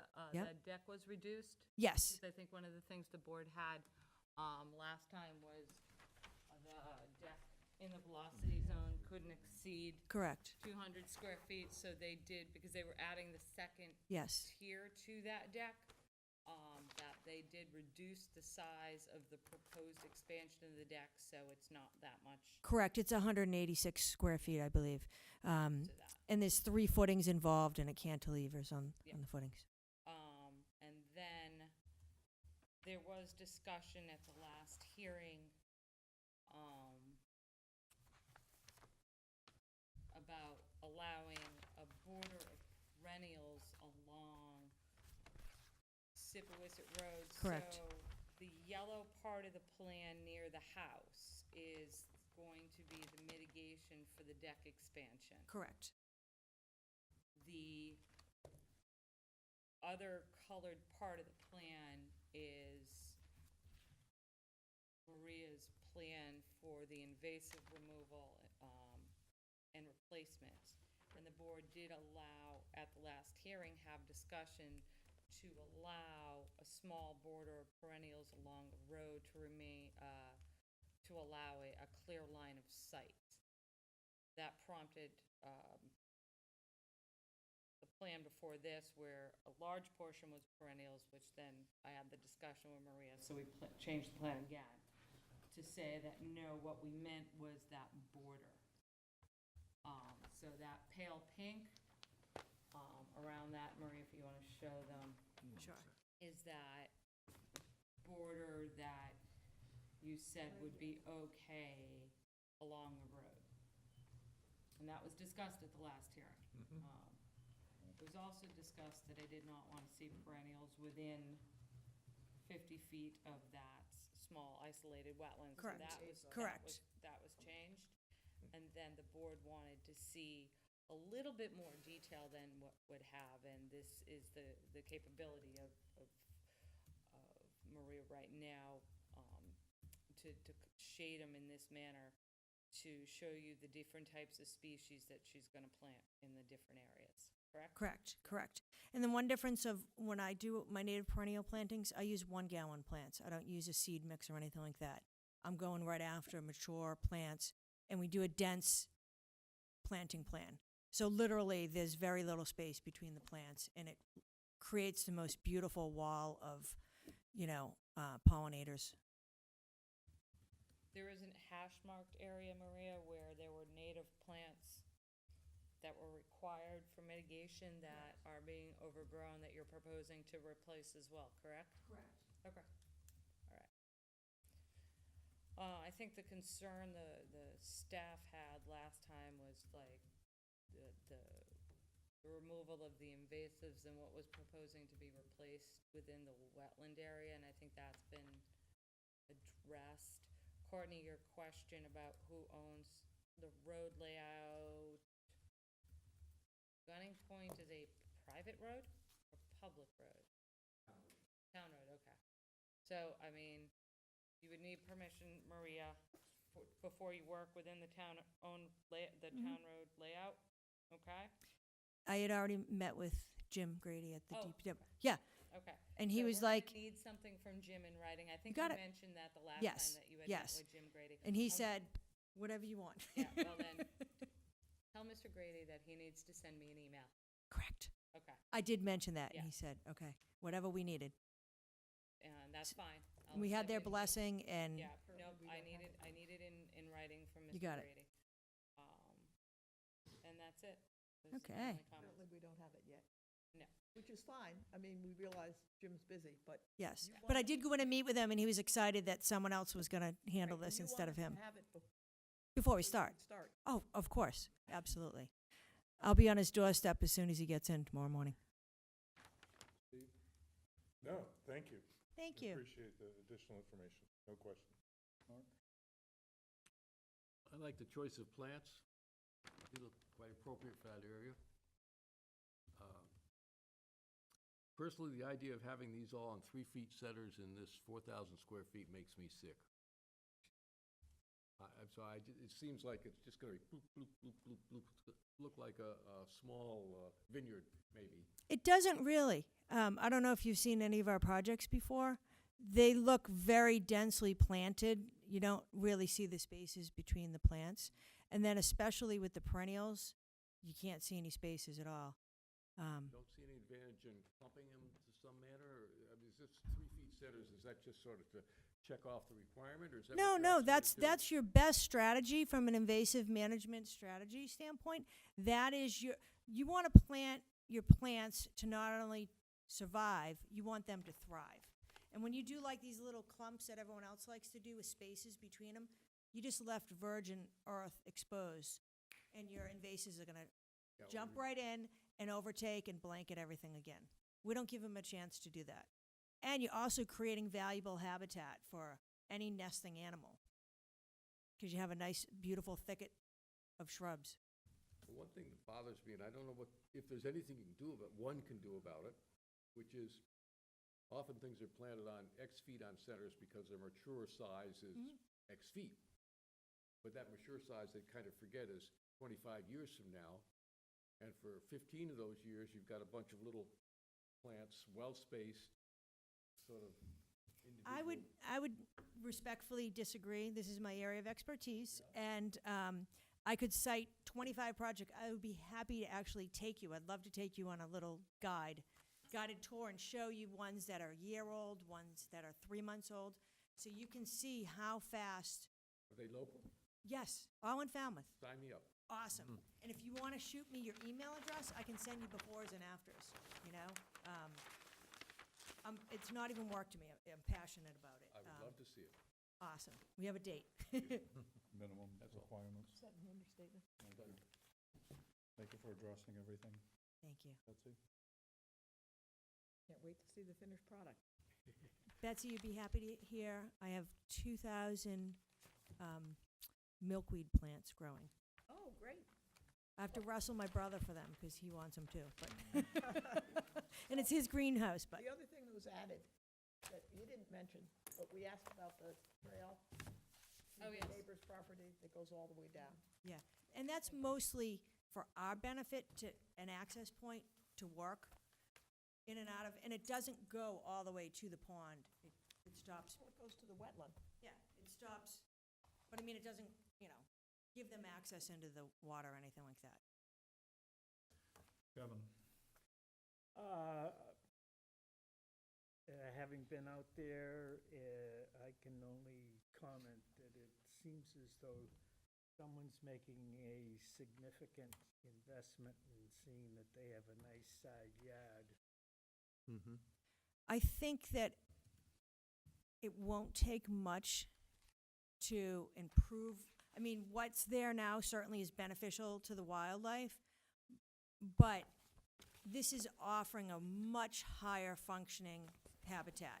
And also, we're putting a large number of trees in, so it's not even about having a yard or anything like that. It's just providing, a diverse habitat and recreating what probably was there many, many, many years ago. Before the storms probably took the trees down. I remember Hurricane Bob driving around, how many trees we lost. It was devastating. So, and my sons used to go to CCD right across the street at Mrs. Chrisman's house when she lived there. And so I can remember, let's see, 24 years ago, how it used to look. So we're excited to get back in and help reclaim it to where it was. Thank you. Thanks. Good? Courtney? Actually, Jen asked my question. No questions. Thanks, Courtney. I'll make a motion to close the hearing and take it under advisement. Second. Okay, we have a motion and a second. Any further discussion from the board? Mr. Chairman, one thing, Maria, can you please have Mr. Borselli send us this revised plan by PDF? That was what the mix-up was. Apparently, we never got this as a revision. I'm going to text them right now. Yeah, You'll so have we it. need this plan as a PDF. You got it. Thanks, guys. Thank you. Fabulous seeing you all. Yep. And when she's done talking, thank you. Good? Any comments from the public?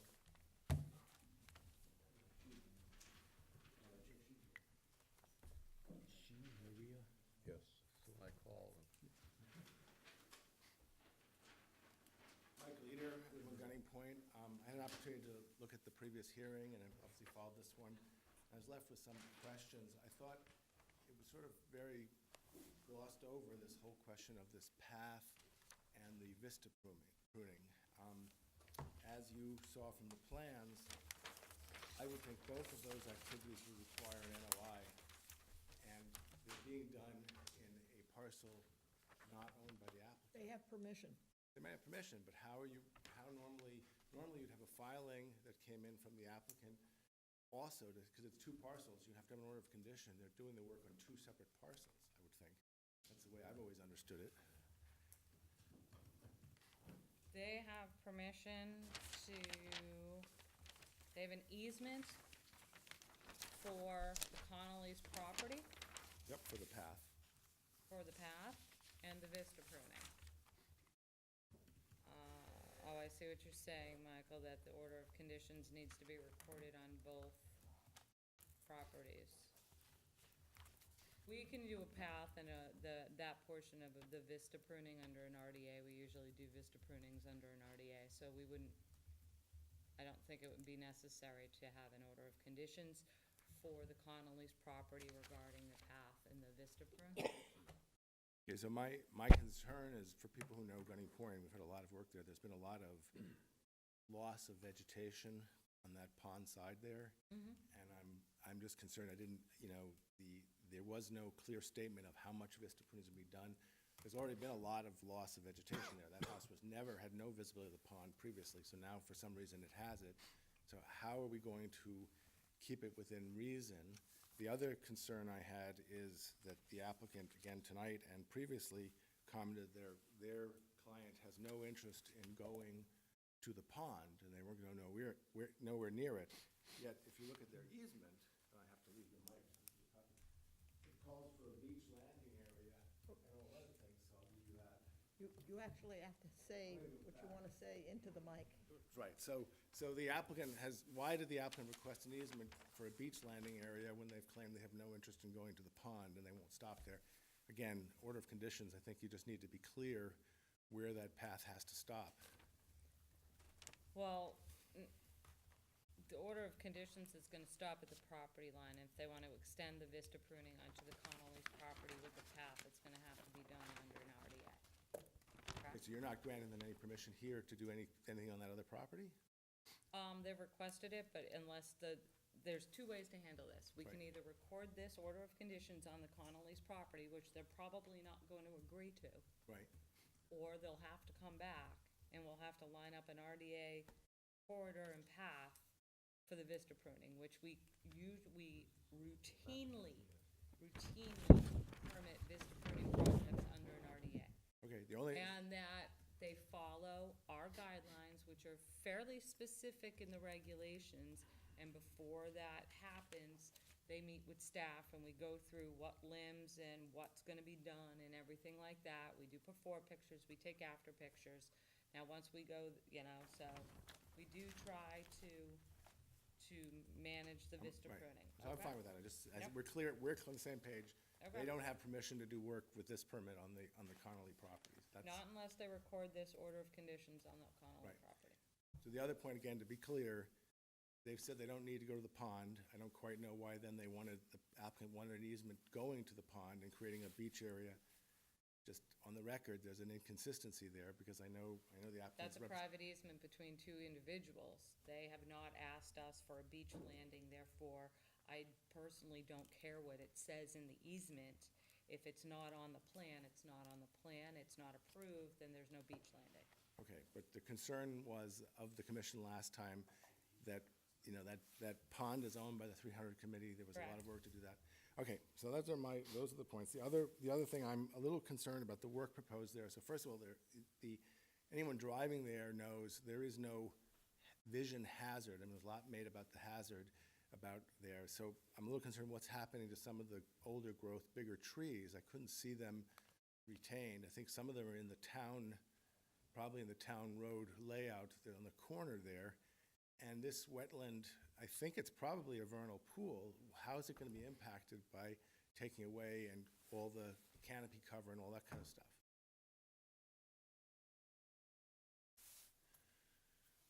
It's your project, Why don't I finish my quick questions and I'll let you answer that, okay? Okay. I will. The other thing is that just a little bit of concern is, I don't know if you know, this board as well as the planning board referred this whole property to the Cape Cod Commission. And all the decisions, yep, this board did, and so did the planning board. This was under Cape Cod Commission jurisdiction. Go back half a sentence. This board, This board when? voted 98, 96. Okay, all right. I was gonna say, this board has not referred this property to the Cape Cod Commission in the 14 years that I have been here, Mr. Eater. It's back when this all originally started to get Okay. developed. So did the planning board, so it was under Okay. Cape Cod jurisdiction. So, and I have to admit, I'm not familiar but basically there were 4 lots there, they got combined, and requirements were put not to disturb and build things. So I'm a little concerned how we make sure, And do you have that decision from the Cape Cod No, Commission I that you'd don't. like to submit to the record? not at this time, I don't have it. It was raised, the question was raised, I was talking to people just a few days ago, and then, Then why didn't you bring it to my attention before 8:45 on the night of the hearing, Mr. Eater? I mean, if you had just come to me and Well, said, give me the documentation. I came 2 weeks ago I can't address it when you right now. continued. Right, okay, well, I we'll. can't address it right now. And Yeah. if, Right. if you had kind We of, should, for future reference, know what the Cape Cod Commission, because that was all under Cape Cod Commission jurisdiction. I don't know what I the. won't even tell you where I was in 1998, Mr. Eater, so I Right. don't know what the Cape Cod Commission decision was. I would like to see it, Right, okay? Okay. okay, so, right, so the question is what's gonna happen to that wetland and that, and, Well, when this And the hearing big growth closed, the trees. board can't make a decision on any information that they're not aware of, so. no, Yeah. my question I just raised is how that vernal pool is gonna be impacted by Yep. removing all this shrubbery, and what happens to the big growth trees that I think are in the town right away at this point in that area.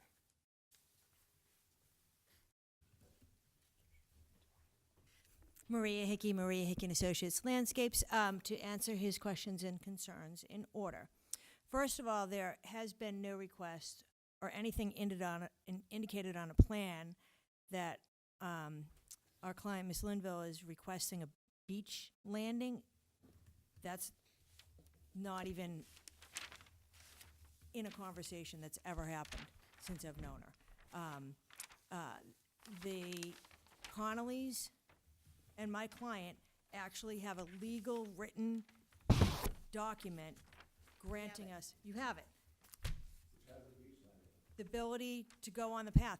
That's primarily for us, They're not asking for that, Michael. that's primarily for us, for ease of being able to get down to do our work. That's number one. Number two, as far as protecting the wetland. Currently, there is, because I see you out there quite a bit, hiding in the bushes, taking pictures of me, and on another property that we have an open permit, and every time I approach you, he runs away. But- Focus on this one, please. So Thank anyhow, you, guys. currently, there is road runoff which is one of the biggest reasons why we wanted to take on this project, to fix these type of problems, and put native shrubs along the edge of the road that love having their feet wet, so we deal with this, to protect the wetland. Because right now, and Jen has seen the pictures, I went in and met with her, the road runoff goes into the wetland that you're concerned about protecting. Jen and I had a number of meetings about, the physical barriers that we will put up to prevent any contamination into the wetland, whether it be, even berries and root fragments from what we're cleaning out, in the form of, hay bales, silt saw, construction fence. What we are planting for our shrubs are sizable. We have tupelo trees going in, we have baccharis, we have viburnum, we have high bush blueberry, all wetland-loving plants, because we want to create density. The trees that he is referring to, I believe that you have the pictures that I submitted to you at the very first hearing. The trees are dead. There's vines cantileping up the trees that are going into the overhead utility lines, creating a hazard to everyone that lives on the street. I had a lot of conversations with Jim Grady about it, because obviously nobody wants to get electrocuted trying to take those vines down. And for the last few years, at the request, and I have all the emails from many people living in Gunning Point that have requested for the DPW to cut down, the invasive plantings that are growing, causing a hindrance in your sight lines when you're trying to pull in and out of there. I can tell you that not that I'm a nervous driver, but I'm a cautious driver. I want like the flag waving me out. It's hard pulling out of there in the summer when the vegetation has grown up. And, Jim was so happy to hear that we were going to take measures to control that, eradicate it, and bring that sight line down, because that just takes one thing off of his long work list of things to do. So, hopefully, as you read through everything in our narrative that I submitted, we've addressed every single concern that he has. I would say that 90% of the neighborhood is in great support of this project, to the point that people even offered to contribute money to make sure that it was done correctly, if there was any financial barriers that prevented it. So that's how supportive the neighborhood has been. And if you would be open to it, I can have all the neighbors send letters of support if that is necessary. We'd like to close the hearing. We're waiting for our chairman to call a vote. Okay? Call the vote. It was all your fault. Thank you. I was being polite and let the lady speak. Should answer Any the further question. comments from the public? Just one, Any further comments from the staff? Yes, no? no, 1 second, Mr. Chairman. Okay, Mr. Eater.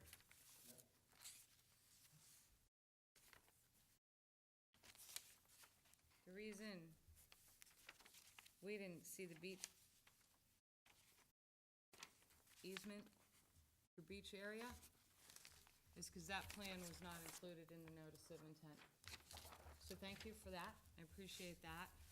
Maria, this plan that shows the path that's not shown where it's located on Mr. Borselli's path, this plan, which is access easement area, is not located in the same location as Mr. Borselli has his path located on the plan.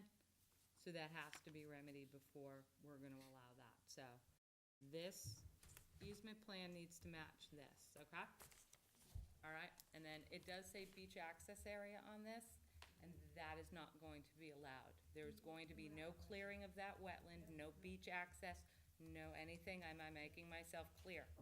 Because this plan was not included in the notice of intent when we were given the easement. Sure, yeah, we have no Okay. plans to request any of that, and probably That the will be my- path, that's my error, because I didn't want to cut any trees down, so I did a meandering path through the trees. Well, that path does not, we were not given that plan. We were given the deed, the easement Yes, deed, but we weren't given the actual map in the notice, so, we didn't know what we were talking about when we said beach access, now I know. Yeah, So- and we're not requesting beach meandering path. access. as No, I well. know it's not, but it's not, it's coming off of that No, corner I understand and that not it's different. in there. I just wanted to go on the record to Meandering in state, any case. I just wanted to go on the record to state that I don't want to take any trees down in creating this path. So, you know what we're gonna do is, because Mr. Eater is correct, unless the Connollys want this order of conditions recorded on their property, Yeah. there's going to be no work on the Connollys' property unless we permit it another way. Okay, so we Okay. can do that Sure, under an RDA for the Sure. path and for the vista Okay. pruning, okay? okay. I believe, and I could be wrong, that there is an open order of conditions at the Connollys. That's gonna be a discussion between your client and the Connollys. Sure, so it could be an amendment under that, or, as you said, an RDA. Don't think they're gonna want to amend their permit, but that'll be Okay. a discussion between your You got client and the Connollys. Thank you very much. And then that plan really should reflect, the easement plan that they've approved really should be reflective on the plan that we were provided, Okay, okay? thank you. So we'll be making those findings and those conditions in the order, okay? You're just gonna eliminate that part. I am, I mean, we are going to. yes, you are. You are, and then we will vote on that. No, you're going to eliminate it. I'm going to We're write it going to up. eliminate it. You'll Yes. write it up. Are we good? Yes. We have a motion and a second. All those in favor of closing the hearing, take it under advisement, say aye. Aye. Opposed? None, it's unanimous. Thank you. You're very patient. Ooh. Mike must have something tonight, too. Why are you here still, Mike? Because he loves us. Oh, Penzance.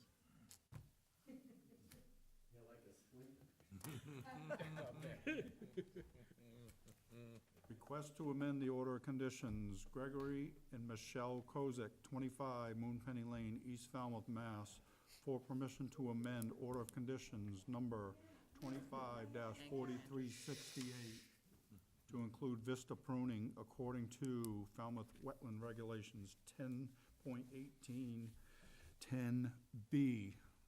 Thank you for helping Maria out. Oh, you're welcome. I'm Andrew Garrelay, Yarmouth Port Design Group, registered landscape architect.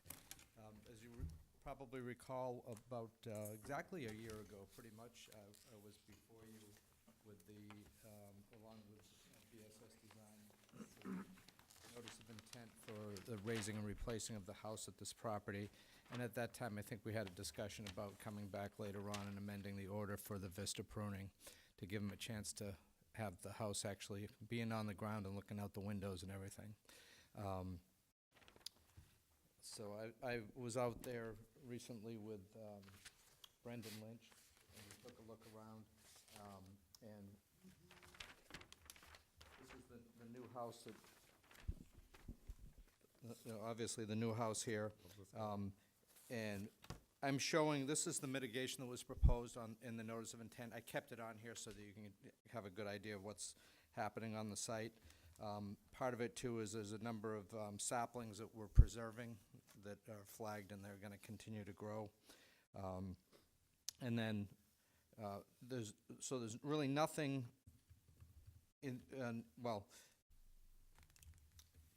let me stop and think here. We have a number of pitch pine trees in this area, and then there's some trees on the coastal bank itself.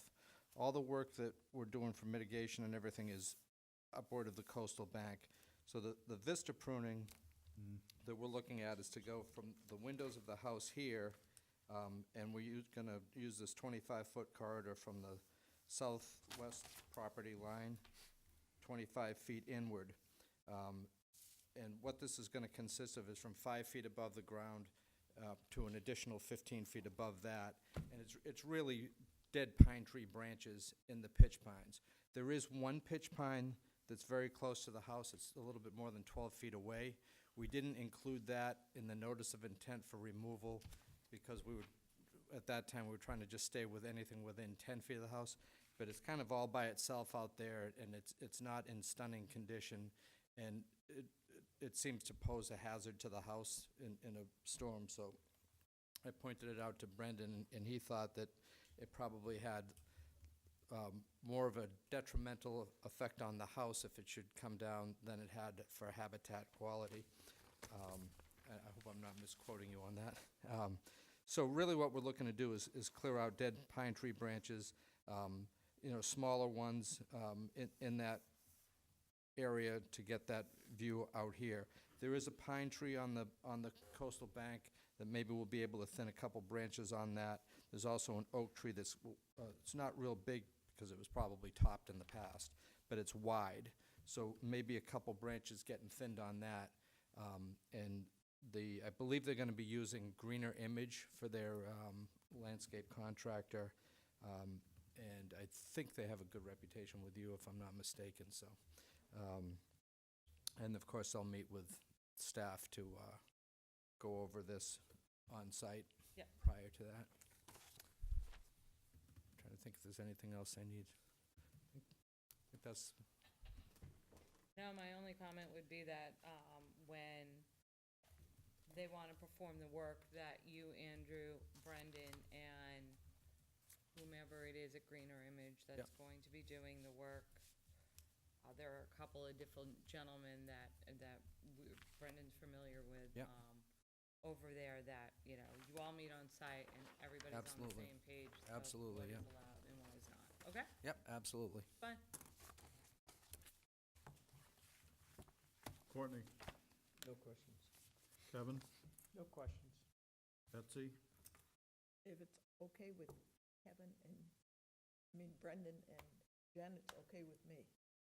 I'm glad they worked with you on it. Oh, very well. And it was exactly a year ago that you were here. Yep. And thank you. We wanted the house to go up so they could see where they wanted their corridor instead of establishing one on, And I was also careful to preserve more of the saplings, because I was anticipating this would be where it was gonna be, so I kept more of them in that area Yeah. than I did in that area. Mark, No comments. Steve. No comments. Make a motion to close the hearing and take it under advisement. I will.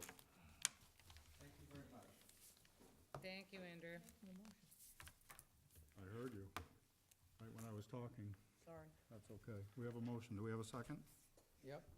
We have a motion and a second. Any further discussion from the board? Any comments from the public? Sam? Hearing none, I'll call for the vote. All those in favor say aye. Aye. Opposed? None. Oh, will this night ever end? It's gonna be a quick one, huh, Betsy? Oh, my God. Yeah. Continued request to amend the existing order of conditions, Falmouth Street Nominee Trust and the Penzance Anchorage Nominee Trust, 152 and 160 Penzance Road, Woods Hole, Mass. For permission to amend order conditions 25-4116 issued to the Heinz Penzance Point Nominee Trust to install a proposed septic tank, pump chamber, and force main to connect the dwelling at 152 Penzance Road to the denitrifying system for 150, Way in the which back, I yeah. believe is a typo and should be 160 Penzance Road. Correct. Is that accurate? I wondered about that. As my esteemed colleague Steve pointed out last time, Thank you for the esteem.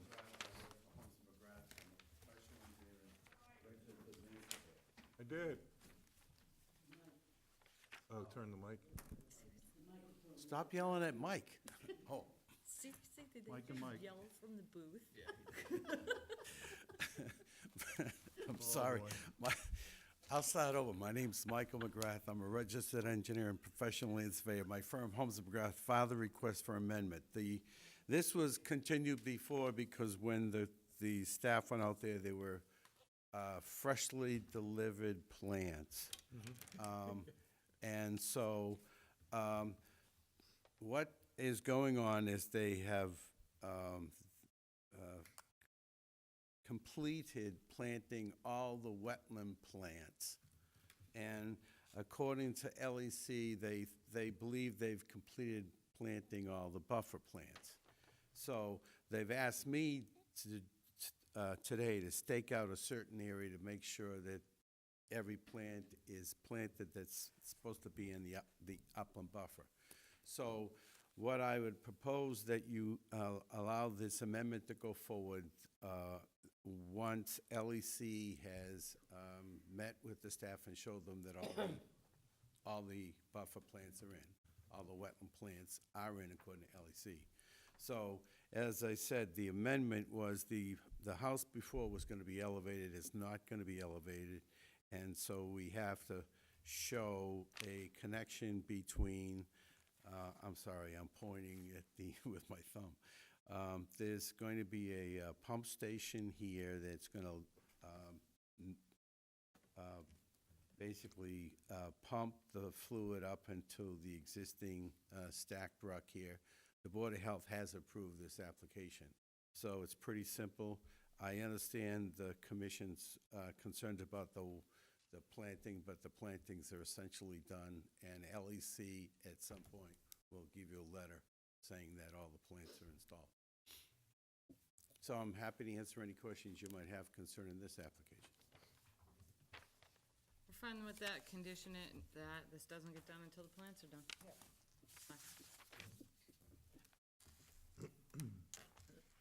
Steve? Oh, I thought you were gonna call it. No questions. Mark? No questions. Betsy? No questions? Kevin? No question. Courtney? No questions. May I make a motion? Please. Make a motion to close the hearing and take it under advisement. Second. We have a motion and a second. Any further comments from the board? Any comments from the public? Hearing none, I'll call for the vote. All those in favor say aye. Aye. Opposed? None. It's unanimous. Thank you, Mr. McGrath. Thank you. Thank you, Mike. Mike, take your USB. 4 inches.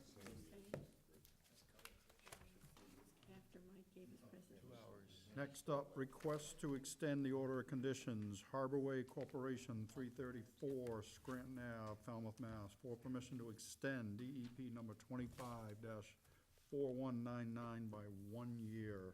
Yes, Mr. Chairman, the extension request is so that the buffer plantings can be established. They've been having some trouble getting the buffers, the mitigation plantings in the lawn established. So they just want some extra time before they come in for compliance.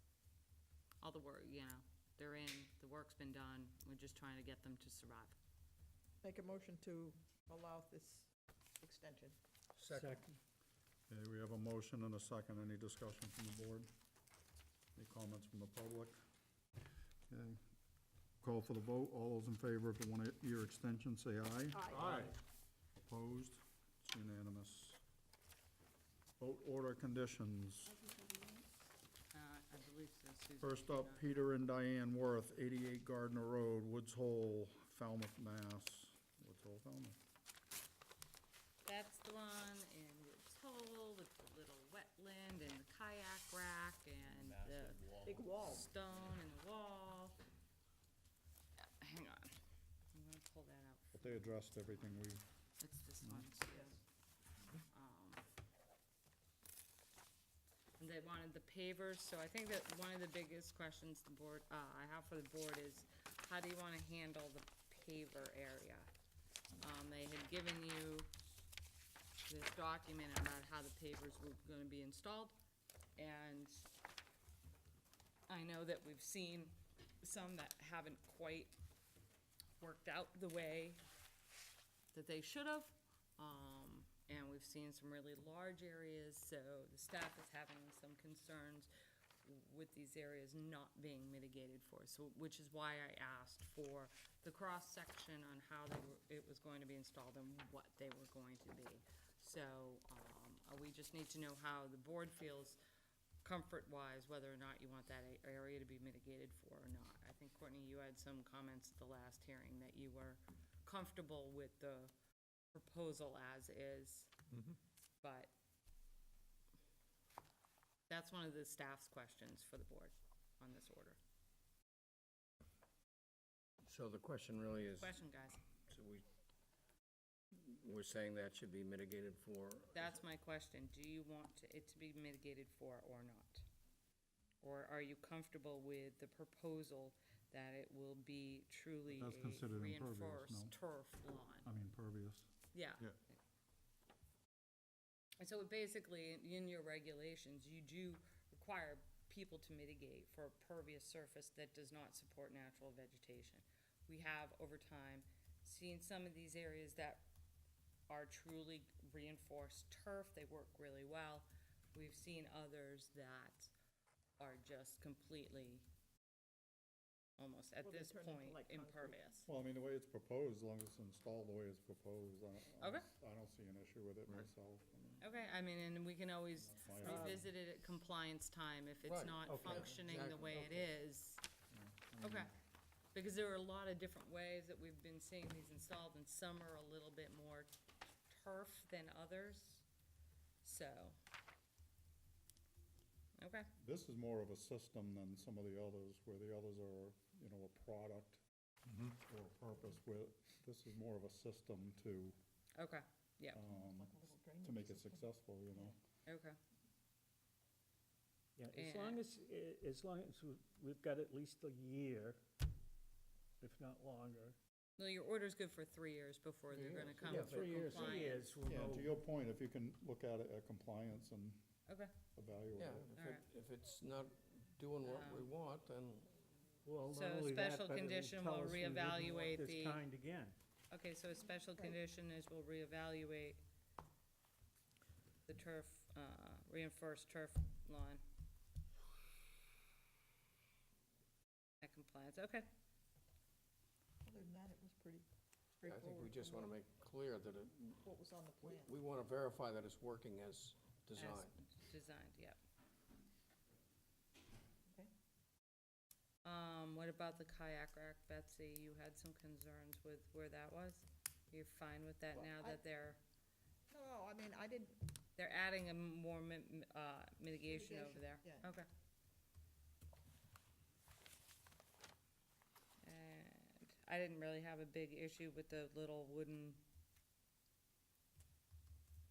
structure that they were proposing from the landscape designer, yeah, the little. I mean, that's fine. Yeah, that was all right. And then they're adding additional mitigation over by the wetland area, and you're fine with the shells and everything? In between the little, okay, I was actually fine when Mike first proposed it. I just had to make a comment because the comment that he made was incorrect. okay. I knew that was gonna raise his head. Okay, Don't. okay, Leave it alone. It's all fine. right, okay, that's So- fine. So we'll deal with that, conditions for the wetland plan, the buffer plantings. Okay, I'll move to adopt this order and approve it as discussed. Second, We have a motion and a second. All those in favor say aye. aye. Aye. Opposed? None, it's unanimous. Next up, correct. Eric and Tracy Groves, 30 Westwood, North Falmouth, Mass.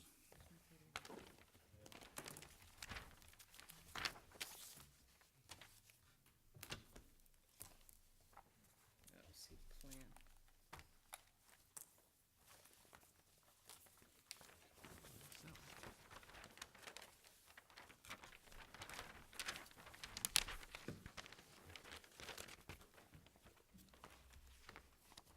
Nobody? Anybody have anything?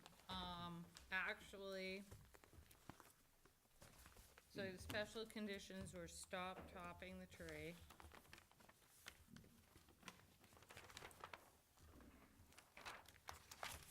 Tree, staff to review proposed path on site prior to clearing.